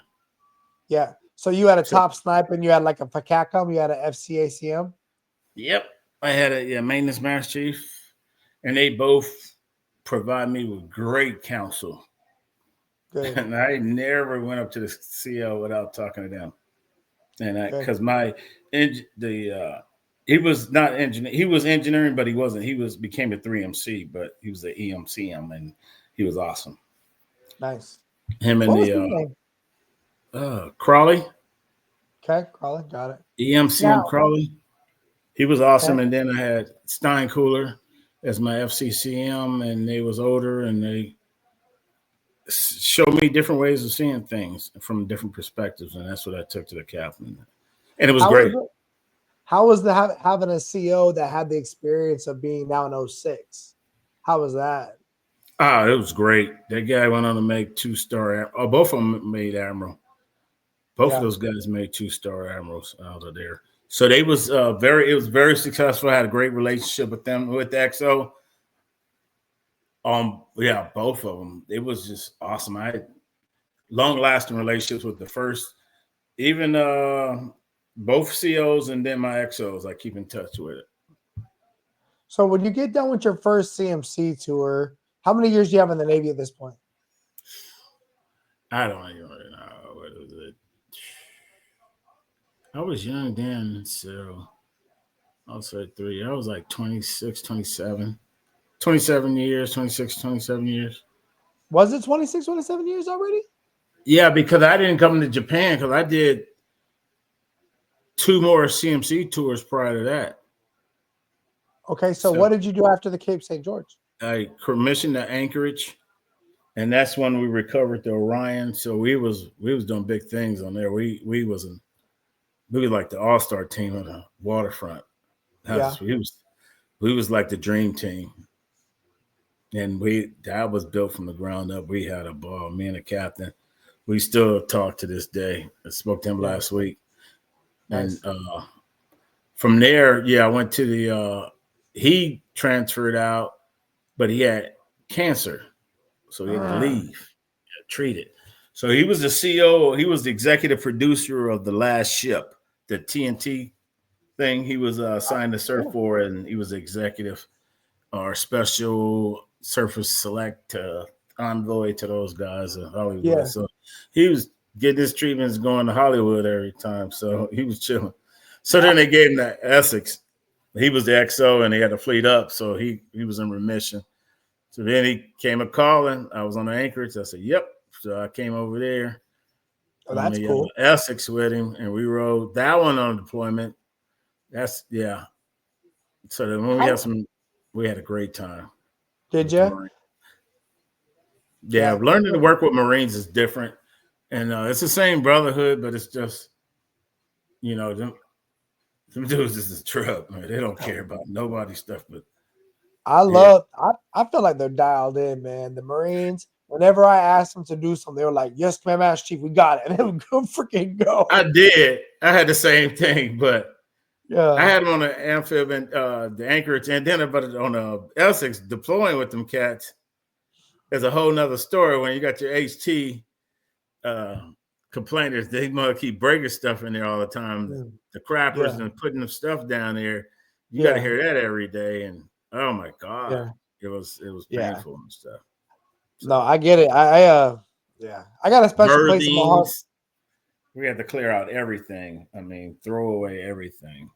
So idle hands, right? They get down there, they get to fiddling around with stuff. So how long were you on Essex? Was it only 2 years? A year and some change. I just deployed with them at one time. Because back then it was like, hey, you once you deploy, if you deploy on a big deck, you don't need to go through. If you went through the yards with them, came in when he was in the yards. So I did the yards, then I deployed, would work up, then training, and then deploy with them. And it was like, hey, you got they start calling your name up for you start going into the leadership mess. And that's when your name starts circulating who they want. Pete, you thinking about that? What are you thinking about? And I'm like, okay, what goes next from here? So Well, I mean, I can see where 76 lined up good for you. I mean, you know the Gators. Right? I was right? offered 76 before, 3 years prior to, and I didn't take it because it wasn't under my taking. It was like right. Because again, distraction. They want somebody else in there. ESG 3. You don't qualify for ESG 3, but you qualify for ESG 7. I said, how can that sell? How is that so? And rest in peace for the person that telling me that. Yeah. So, but yeah, like that don't make sense. They both. Yeah. No, I get you. They tell you in your face the smoke, and then you know what it is. Yeah. So, brother, here's what I'll tell you. Part of what I made the decision to retire, and there was several reasons, but one of the reasons was I didn't need other Master Chiefs trying to control me and my family's future. Right? That for me was a problem, right? I didn't trust the NTEMS process. I liked it when there was this, you could get all the candidates that want the job could submit their information, and then the boss would review the packages and pick their guy. And yes, the CMC that's there might have an inside check because he's the guy, but this whole new thing where it's like a bunch of Master Chiefs get to only pick who gets to do what's what, and they're gonna, oh, well, you can't go to there, but you can go over there, wink, wink, but what? Let the ESG3 guy pick, bro. Let them pick. But you ain't got to pick for me. Yeah, that happened to me when I was a junior sailor. When I was military police, the security officer said, you don't control how you call for your orders. And I'm like, because he was mad because I called for my orders. I got my own orders to EOD. And I was like, you don't control this, my name. This. I'm thinking that I wasn't going to say it to his face. Yeah. I'm like, yeah, whatever. So when I was right and wrong. So that's how it was for me too. I a few times in my career, so like when I got pulled off Ashland to go to 7th Fleet, right? They made magic happen for that. Like all of a sudden, the right person makes a phone call and orders are in the mail, right? Then I'm in Guam. Who that is. And so then I'm in Guam, right? And the admiral walks in my office. The admiral walks in my office and says, hey, they're pulling my CMC. I want to be my next CMC. Would you come work for me? And I was just like, I really don't want to do that job, but I'll come work with you. But I don't want to be a region master chief. That's not. Dude, Magnoni? Yeah, Manoni, right? Yeah, he's a good dude. He's a good man. I like him. But I had wrote with him all through COVID, and he saw how I got down, right? Which I'm glad it didn't happen at the end of the day because the guy that relieved him, I'm not cool with that dude. He a bum. Yeah, because Mignoni hooked my other boy up when he got his second star, and he was acting for a minute. He did the interview for my homeboy. Nice. And he got the force job over there.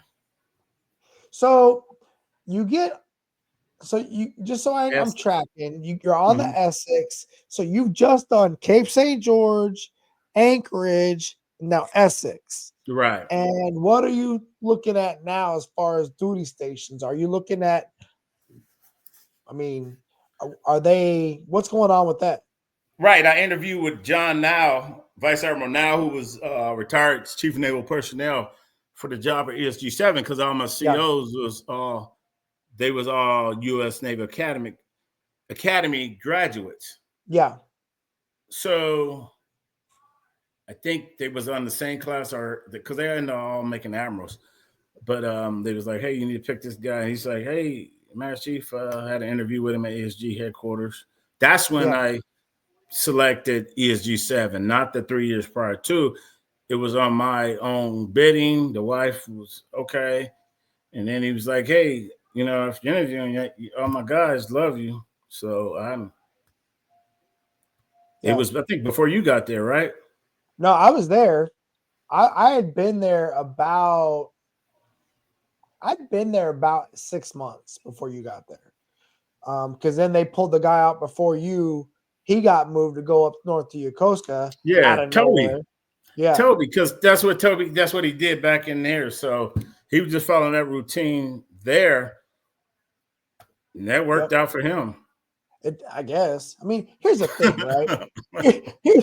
I got my own opinions. And I told you, man. That's like, hey, man, I don't judge book by its cover or anything. I let Hey, if you go playing these games, I couldn't do it though. I couldn't do these games. I couldn't me do it. neither.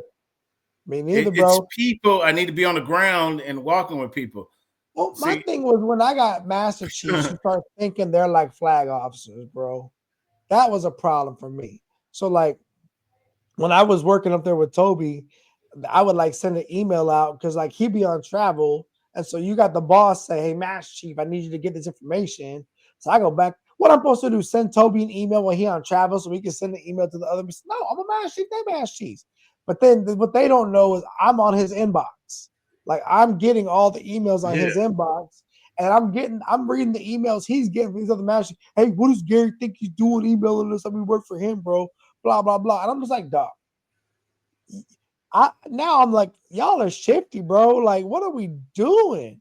Like, That's why I didn't. I'm like, and these I dudes don't play politics well. I don't. but If these you dudes want are me to still go in and the see Navy. what's the problems, I'm gonna find them. I'm gonna come with a solution, boss. Here you go. And that's what I did. We did in Sasebo, at least from what I was told. I go with off what other people say. Yeah. I didn't play. I'm not nobody's boy. I don't want no boys. I don't like the cliques. I just want to treat people, regardless of race, color, creed, treat people as human beings and respectable. Yeah. Don't try to tie my hand behind my back when I'm trying to help you. And a lot of people get it taken into context and stuff. And I know it was bumping heads with Stephen Browner all the time for stuff on base. And I'm not your boss. I know this because I've done tours. I don't have no authority. My boss is a 1-star admiral. He asks me questions, he details me, and I go get the answers. And I take them straight back. I don't filter. Well, And that's one thing I noticed as a CMC. I don't filter well when it comes to the CEO. I give them straight conversation. Here's what these dudes said, and this is what the attitude was, or what have you. And it worked. Because why am I going to sugarcoat something? Boss, I don't think we got to do it. No. Boss don't want to hear that. Boss want to hear what's going on because he can get fired, and I can get fired. I remember the situation you were in is your boss was in Okinawa, but you were up in Sasebo purposefully because all the sailors and their families was in Sasebo. And you and the deputy's job was to make sure that maintenance was getting done right and was to make sure that the families were taken care of so that when the sailors got operationally deployed, that wasn't a problem. Right. And by the way, and Admiral Now and was the great training, getting all the training. Hey, Admiral Now, Dalton wasn't so much like this, but Admiral Now, he would come to Sasebo and call himself the Sasebo Admiral. He was like, I'm the Admiral of Sasebo. Why you think? But see, here's the thing, though. When I got there, they was working on moving them down near. Yeah. Now the CMC position is in Okinawa. Is it really? Yeah, because they came with Fibron 11. Fibron has the Myo, so to speak. They have a CMC. I told them that's your whole people up there. You only go down there for the Marines. So the office should have been in Sasebo in the beginning. Well, pretty soon they're gonna move that Admiral to Guam, bro, because the Marines are going to Guam. Yeah, that's what's gonna happen. But I'm gonna tell you something else, bro. All these flag CMC jobs are almost as bad as all these flag officers. Here's the thing. Right? Going back, I remembered it, what you were saying. When it was playing these when I was talking about CMC programs, the NTEMs, you was telling me about that and this, and I was going through it before when we had the CMC detailer and this and that. I said, that's what you got now is a product of people playing boys and hookups. And it gets to the point where now they shut off something on there. I forgot, they changed the program. I was talking to somebody over there, Jared Mueller, somebody. And they did some changes to it. And I was like, that's the product of them playing boys and putting people in positions and spaces and hookups and all this stuff. I said, you know what? I said, it still rifles me of how CMCs is running around here with PhDs. I said, it tells me I like to go in there and just look at the command and see how it is. Does it just runs without them or what? Well, and I've seen when that did they go several to times. sea last? When did the last time they go to sea on a ship, right? Because you got dudes that would be in DC for like 7 years straight, Yeah, right? That's not a thing for me, bro. Or like, here's my other thing that I don't like, and I believe they should look at the talent management of the Command Senior Enlisted Leader Program for the United States Navy. Period.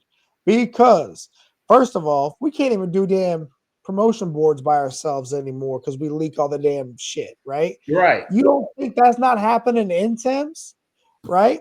You think that right. they're not leaking, people are not leaking how corrupt it is, and then oh, by the way, it's you got multiple chimney problems. You got, oh, this is a community. So if I'm air pack, air land, I'm a CNIC guy, I'm a Gator guy, I'm a whatever. Then you got communities of like, oh, these are the Norfolk people, these are the San Diego people. But Yeah, if they and don't know yeah, you, and all that's still a problem, bro.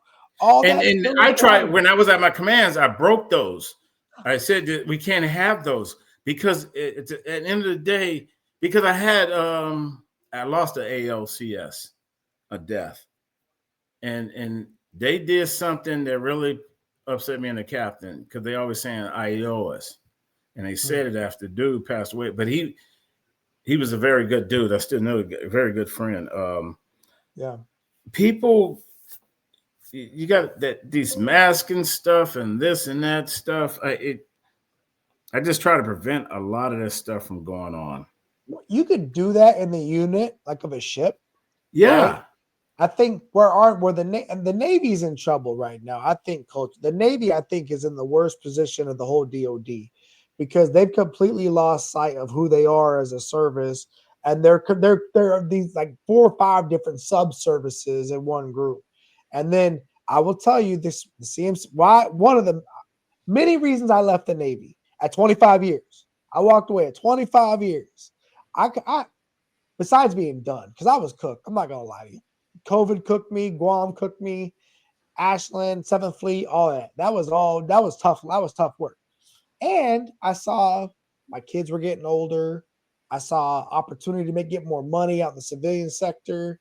I saw mental health. I was like, ooh, I'm pushing it. I know I'm orange, I'm red. Do I want to keep going? What for? Do you get more money, Gary, when you retire? No, you don't. You're not going to make E10, right? All those things. But then when so the admiral comes and says, I want you to come work for me. Okay. I'm like, all right, sir, I really don't want the job, but I'll come for you. People off the island say, no, Gary can't do that because my captain at Naval Base Guam, Captain Grimes, was like, Master, there's nobody better than you for that job. You know Guam like the back of your hand. You know, the people here love you because of COVID. That would be a huge win for the joint region for you to go up there. I was like, well, it'd give my family another 24 months, I guess, on Guam. Whatever. I don't care. I'm interested. And I would have gotten the transfer before the new CO came in. And that was kind of a problem because there was drama there with from COVID, from the COVID challenges, right? Because he was CO of a ship that was in Guam. And so I was open to that. But no, the powers that be, the Master Chief Mafia, the intense people, no, Gary can't do that. All right, whatever. Right? Whatever. Okay, fine. Then I get a phone call. Hey, Gary, we would love for you to go to Naval Hospital, Guam, bro. It's going to be this. I'm getting a call from the Flag CMC off island in the States, right? He calls me up. Gary, I heard you wouldn't mind staying on Guam longer. I talked to the people there. They think they would love to have you go there, whatever. I'm like, well, you know what? I like Guam. I wouldn't hurt it. Maybe I'll go do it. I don't know. Oh, no. The Master Chief Mafia from off island. Oh, Gary can't leave MBG early. No. He got to do 36 months on Naval Base Guam. Can't do only 24 months. Can't do only 30 months. I'm like, hold up. Flag on the play, bro. Flag on the play, bro. I got pulled off Ashland exactly at 24 months. I know all you got to do is a minimum amount of time on station and they can rock you. And oh, by the way, if the right person makes the call, because it was Jim Honey that got me Naval Base Guam, right? When my wife was going through her medical stuff. Yeah, I remember that. Right? That was Jim and Lisa Tisdale that got me to Guam. Right. And I'd only been at 7th Fleet for like 15 months. But I wanted the hell up out of that spot. That place was corruption. That place was horrible. So yeah, so after Sasebo though, that's when I went to Carrier Straight and work with the Admiral over there. And that's when I came back when we had the quarantine and we had to put all them thousands of sailors in the hotels. And oh man, me and Mike Marshall, that was another. Let's go over that real quick. Hold up. So how was it at working with that Admiral on the Carrier? How much different was that from doing the Amphib Admiral? It didn't because, well, Admirals want to know if you can, you're around the same age with them, that if they can just have a conversation with you and you can have a beer with them, so to speak. And that's what they want to feel comfortable with. So, but I remember we were drinking that one time at that bar. But CSG, the Admirals all come from a different walk of life. Like Admiral Cooper, he's still 4-star nominated for the take over Central Command now. Oh yeah. So I just talked to him a couple of weeks ago. He on his third grandkid and stuff, and he's solid. He was a good boss for you, bro. I told him, came in his office one day. I said, "Boss, thank you for turning the gray skies blue." He said, "What do you mean?" I said, "It's been a dark cloud ever since before you got here." Yeah. So when Admiral Now left, we had a dark cloud over here. And it was tough, man. It was tough. And me and Dalton went at it. You guys just didn't see it. But I came to him. We can go at it. He'll go off on me. And he think I'm going to take it. Yeah. We'll finish it. Hour or two, I'll come back. Boss, you want to go do a walk around? He'd be like, yeah or no. I'd be like, because the shit watered on the bridge with me. But a lot of people, I have never seen so many people. You guys good, but I've never seen so many people hate that man. And the only reason why he got a second start is because he took over for the Carrier because Admiral Williams got fired, and I was a friend of his. So it's crazy. It's a cutthroat world out there when you're a flag officer. But it wasn't nice. I wasn't happy. It's a cutthroat world for a flag CMC too. Let's be honest. It's a cutthroat world for a CMC. Period. I was stressed the F out. But I learned how to deal with it. Something clicked, and I just said, "Hey, I was like Rain X. This shit was rolling off my back." Yeah, because his leadership style was corrosive, and I would never work for a guy who had a company like that. Yeah, but Admiral Cooper came in. He was like, "Wow, amazing." Yeah, I remember when Admiral Cooper would come up to Yokosuka, and he was a young admiral working with the vice admiral, and I remember him he had that energy like a young second-class petty officer that was a go-getter, right? Like and I remember lifelong friend. That's what he said. I remember thinking we would clean for days on end for this 1-star to walk through. Then I'm up there with this 3-star, and this 1-star acting like a petty officer. He like trying to get stuff done, because it's like restarting again for them, right? Like, and I pushed sailors in front of that guy. One sailor we pushed, he got a Navy comm from him, and the Admiral's like, "Man, Chief, look at this." He said, "Call the Commodore up and y'all have a conversation. Tell me what y'all think." I called Commodore. I said, "Commodore, what's going on?" He's like, "Master Chief, what's up?" I said, "We got this comm. Boss told me to talk to you. What you want to do?" He said, "Master Chief, you know this dude." I said, "You talking about him? The sources?" I was like, "Oh my God." I was like, "Ah." So we both go to Admiral. Admiral was like, "Okay, I'm sorry." And then he's like, "I got one better." He always do one up on us. And because it was all beauty, beautiful love. It's caring for the sailors. And that's where you saw it. So when he did that one up, he read everything from memory. Yeah. With no paper or nothing. And it was the exact for a comm. And I was like, because I had seen so many comms, I know exactly what the words say, but I ain't gonna memorize all that. And that's what he did. And he called him up, and the whole mine community stood up and was cheering it. It was like somebody just graduated. It was like, oh my God. I said, see, this is why I do this every day. I said, It ain't the pay, it ain't that. It's this right here. And that So dude, him and his wife Susan. Oh my yeah, God, I can't say enough about her, making me nah, feel he's a her good family dude, so man. comfortable. Yeah, he's Oh my solid, God, man. he is the constant. I love that guy.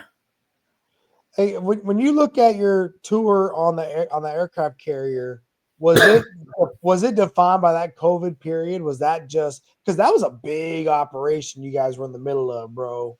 Yeah, it Like, was sort of defined it, but it didn't disrupt the friendships that you had. And I still see people. The new CEO, the Abraham Lincoln, was the XO. mhm. So he was the XO then. The CEO is successful, who was relieved of command, has written his own book. Mm-hmm. Thanks to Pete Santos' suggestion. Oh yeah. I So told him, he was like, no, I'll never do that. No. I'm like, because I knew him, Brent, when he was in Blue Ridge. on Blue Ridge. Yeah. So I knew him from back then. So we had a Yep. relationship. I know him from there too. So the night he walked off the ship, his CMC called me up. It's like, Gary, can you get him a bottle of bourbon? I was like, say less, bro. It'd be my honor to get that man some whiskey, bro. I did it and, too. and it was like all of he had COVID at the time too, man. He had COVID, and we took him the bottle, and yeah. Yeah. He was up in the hotel. Yeah. He had to do I his time up remember there. and Captain and Admiral Manoni went down there to visit him and all that, man. Like, that was a tough time, bro. That's what I did to Admiral Baker because he knew he was fired, and he told me something different. Go ahead, man. You can eat. We bought him a $70 bottle of liquor out of exchange, some expensive one. Yeah. And that chief, remember that chief I was with? I don't know if you remember that DCC. What was his Filipino last guy? name? Yeah, didn't he pass away? Yes. Yeah. Yeah. Yeah. That was the one I was riding around with the entire. That's who I was staying with the entire time. He was on Ashland too. He did time on Ashland.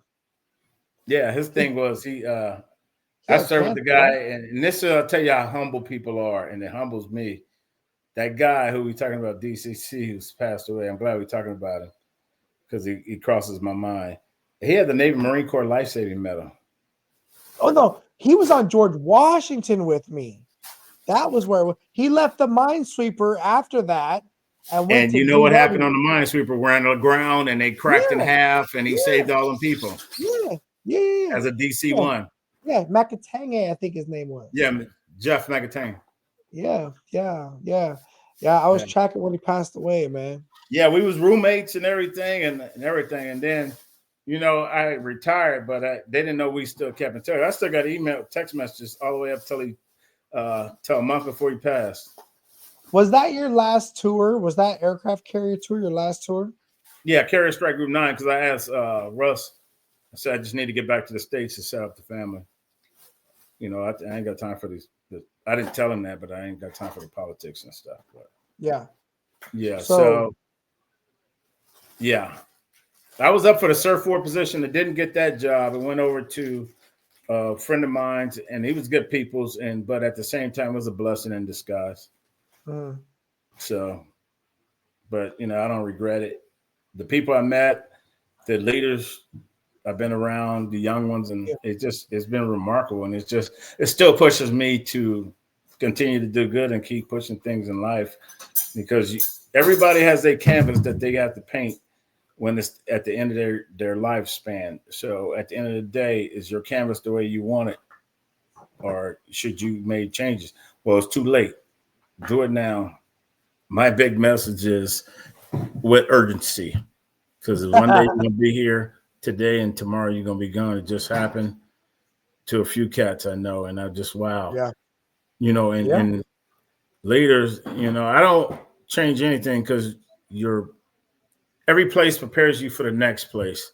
Yeah. The stepping stone in life. And that's the way I look at things, and I take it that way. And hey, if people want to say this and that, go ahead. It doesn't bother me, because they say it about the next guy. They're going to say it about the next guy.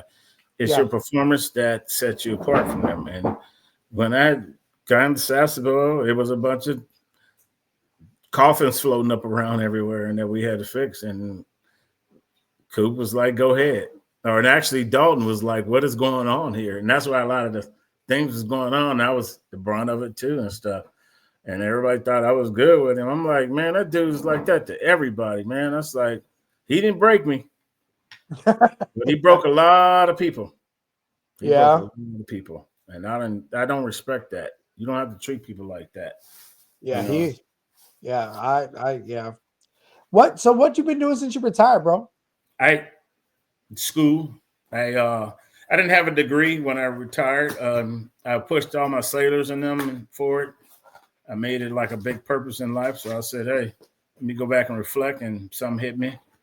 And I said, let me go completed my degree, and now I'm getting into a business, degree plan, and also about, thinking about starting my own business or whatever, whatever the case is. I see a lot of you cats got great leadership businesses running and stuff. So I was like, I don't know what my business is, but I got my senior certified professional certificate in HR, and then I got my PMP and then a degree. So sky's the limit. But they, nowadays it's who the military. Yeah. It ain't because you military, that don't mean nothing anymore. So it's who you know. So yeah, I mean, I teach high school, bro. Everything I do outside of that is just like for fun. Like this is all for fun and just to build a platform to market other things that I'm working on. But really it's for this conversation, the chance to get to be around my shipmates, talk like we're in the mess, shoot the breeze. Yeah. Yeah, for sure. One other guy, he was a chief at one of the spots. I went and worked at the reserve recruiting down there, and it was a caustic leadership down there. I did 6 months. I was like, deuces. CO got fired. I was like, what? Where the XO and CMC should have been fired too. I was like, wow, them dudes running amok. And I'm sitting there looking like this and this and this and this. I was doing it to get out the house. I was like, nah, I don't need this in my life. I said, yeah, because it's sad. I said, it's sad the way it went down. And even as civilians know it too, he was. So check it out. Check it out, Pete. I'm going to ask you some questions as we get ready to wrap this up. They're kind of rapid fire, but I think you're going to use some of that in your answers. Right? So here we go. Are you ready? Go ahead. All right, bro. What was your welcome to the Navy moment? Like, where was the first you were like, oh shoot, I'm really in the Navy? Where did that happen? Boot camp. You had a dream. It was chaos, and it was chaos. It was them throwing trash cans, beating and scaring you. Oh my God. It was like I still remember that day. Okay. It was like, welcome to the military. I'm like, boot camp. What did I get myself into? Okay, next question. I think that you're going to hit this one. What do you see as the biggest leadership challenge for organizations today? People not listening to their people. Empathy, emotional intelligence is a huge one. Understanding people and helping them see the picture that they need to see. Okay. Huge, right? How can parents best use leadership skills to better connect with, their teenagers? And I ask you that because a lot of my students will watch my podcast. A lot of the parents I'm involved with from my school they pay attention. And raising teenagers is hard. And then we would get them as young adults and help turn them into professionals. But what about teens? How can parents better leverage leadership training to help them with their teens? Because teens is wild today. Talk to them. Talk to them. Listen to them. Here's the thing. They know what they want. They don't know what they want, so to speak. Okay. But if we can frame it in the context where they're the media, so to speak, then we'll be just fine with it. If we can figure out how to communicate that to them, it's the communication barrier. That's what it is. And communication is key, right? And you said it a minute ago. I tell my students, really leadership is influence and communication. If you can figure out the way to communicate with influence, people will follow you, right? And then if you can connect that to emotional intelligence, that's the cheat code, right? You'll probably unlock all kinds of good things. It can see right through you too. Well, if you're not being real, yeah. Oh yeah. If you and you know, I tell people there's too much going on in life to be fake, right?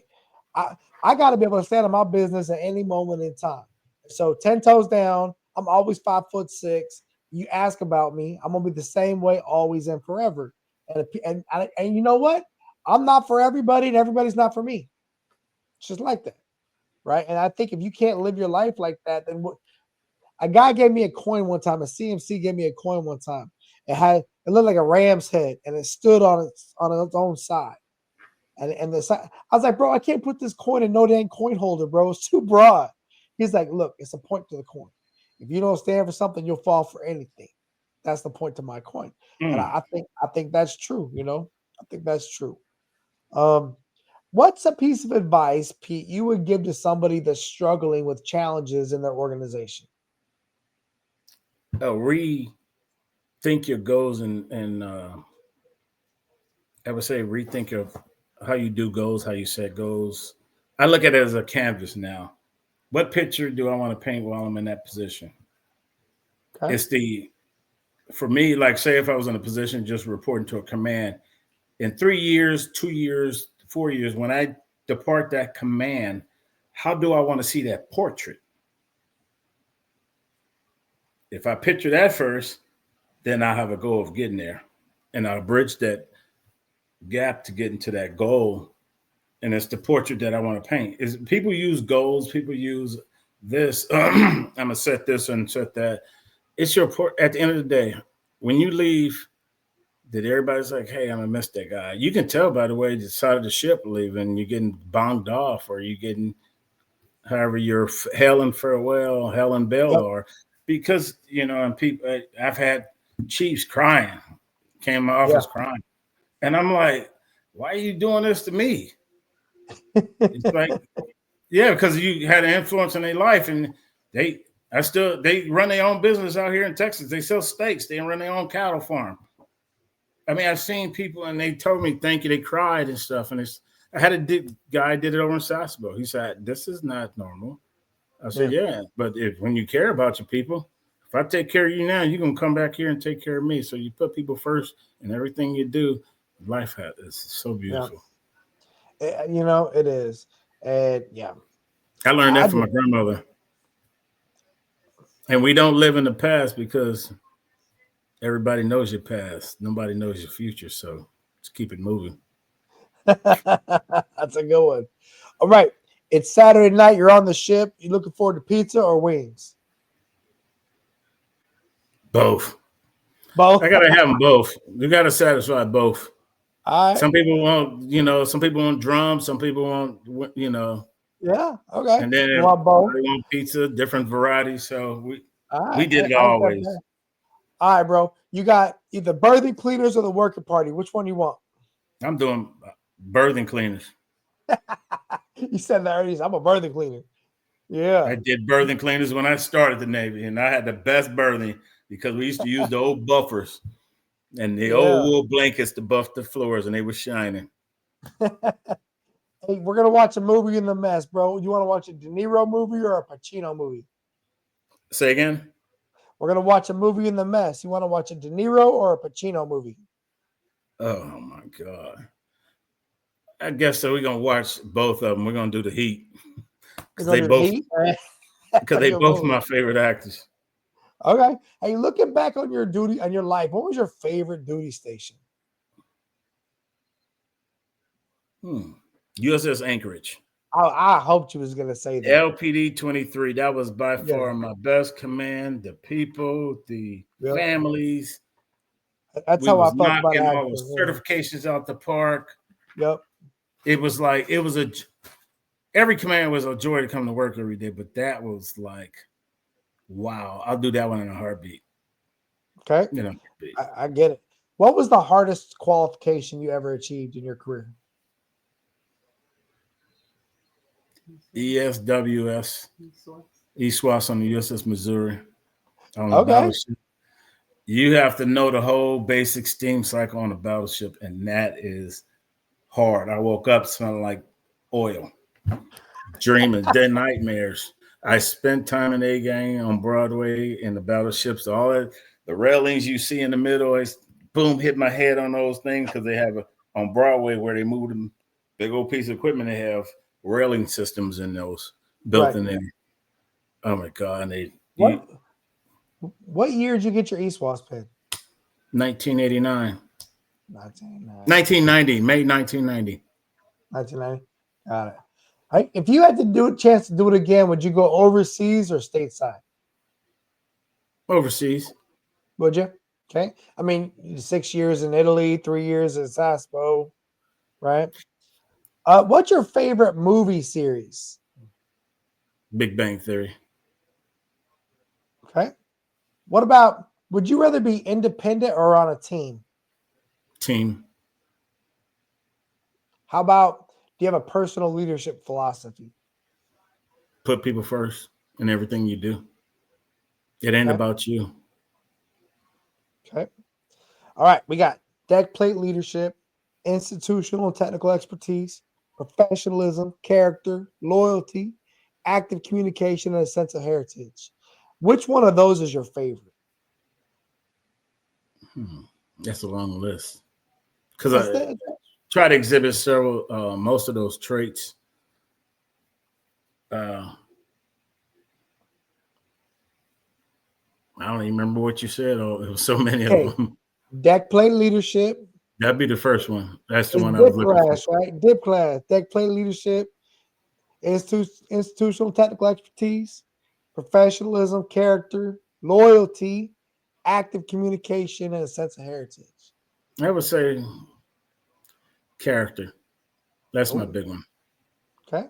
Yeah, because it's about you and the people.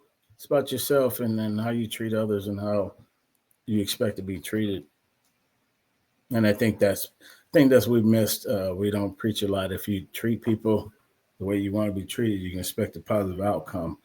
If you treat people with disrespect and you try to manipulate people, expect it to happen to you, not now, but down the road times 10. It'd be worse than what it was. So yeah. All right. Would you rather lead or follow? I'll follow so I can be a leader. I appreciate that.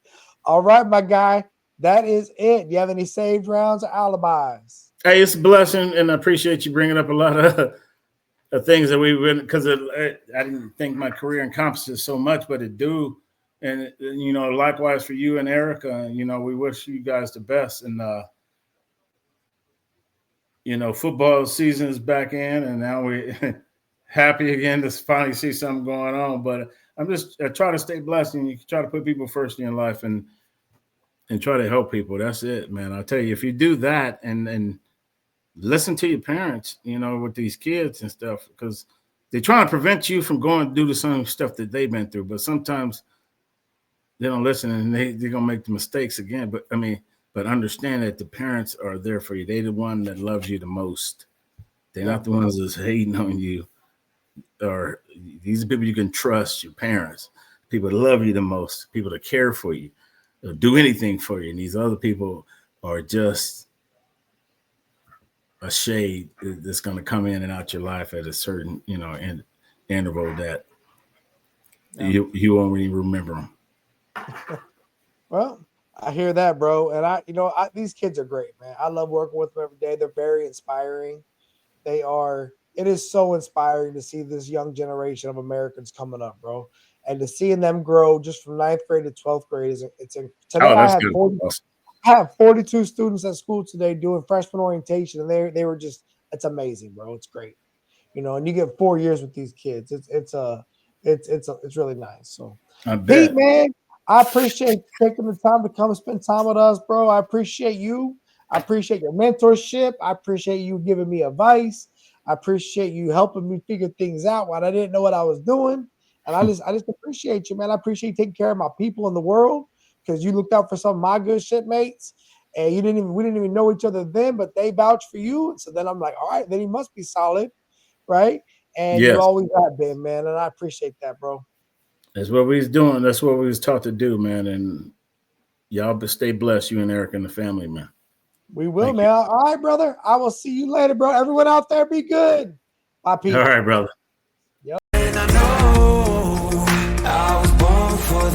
I know I was born for this. Don't care for the critics, my words are like physics, a force that they can't stop. They just don't get it, I think they forget I'm not done till I'm on top. I know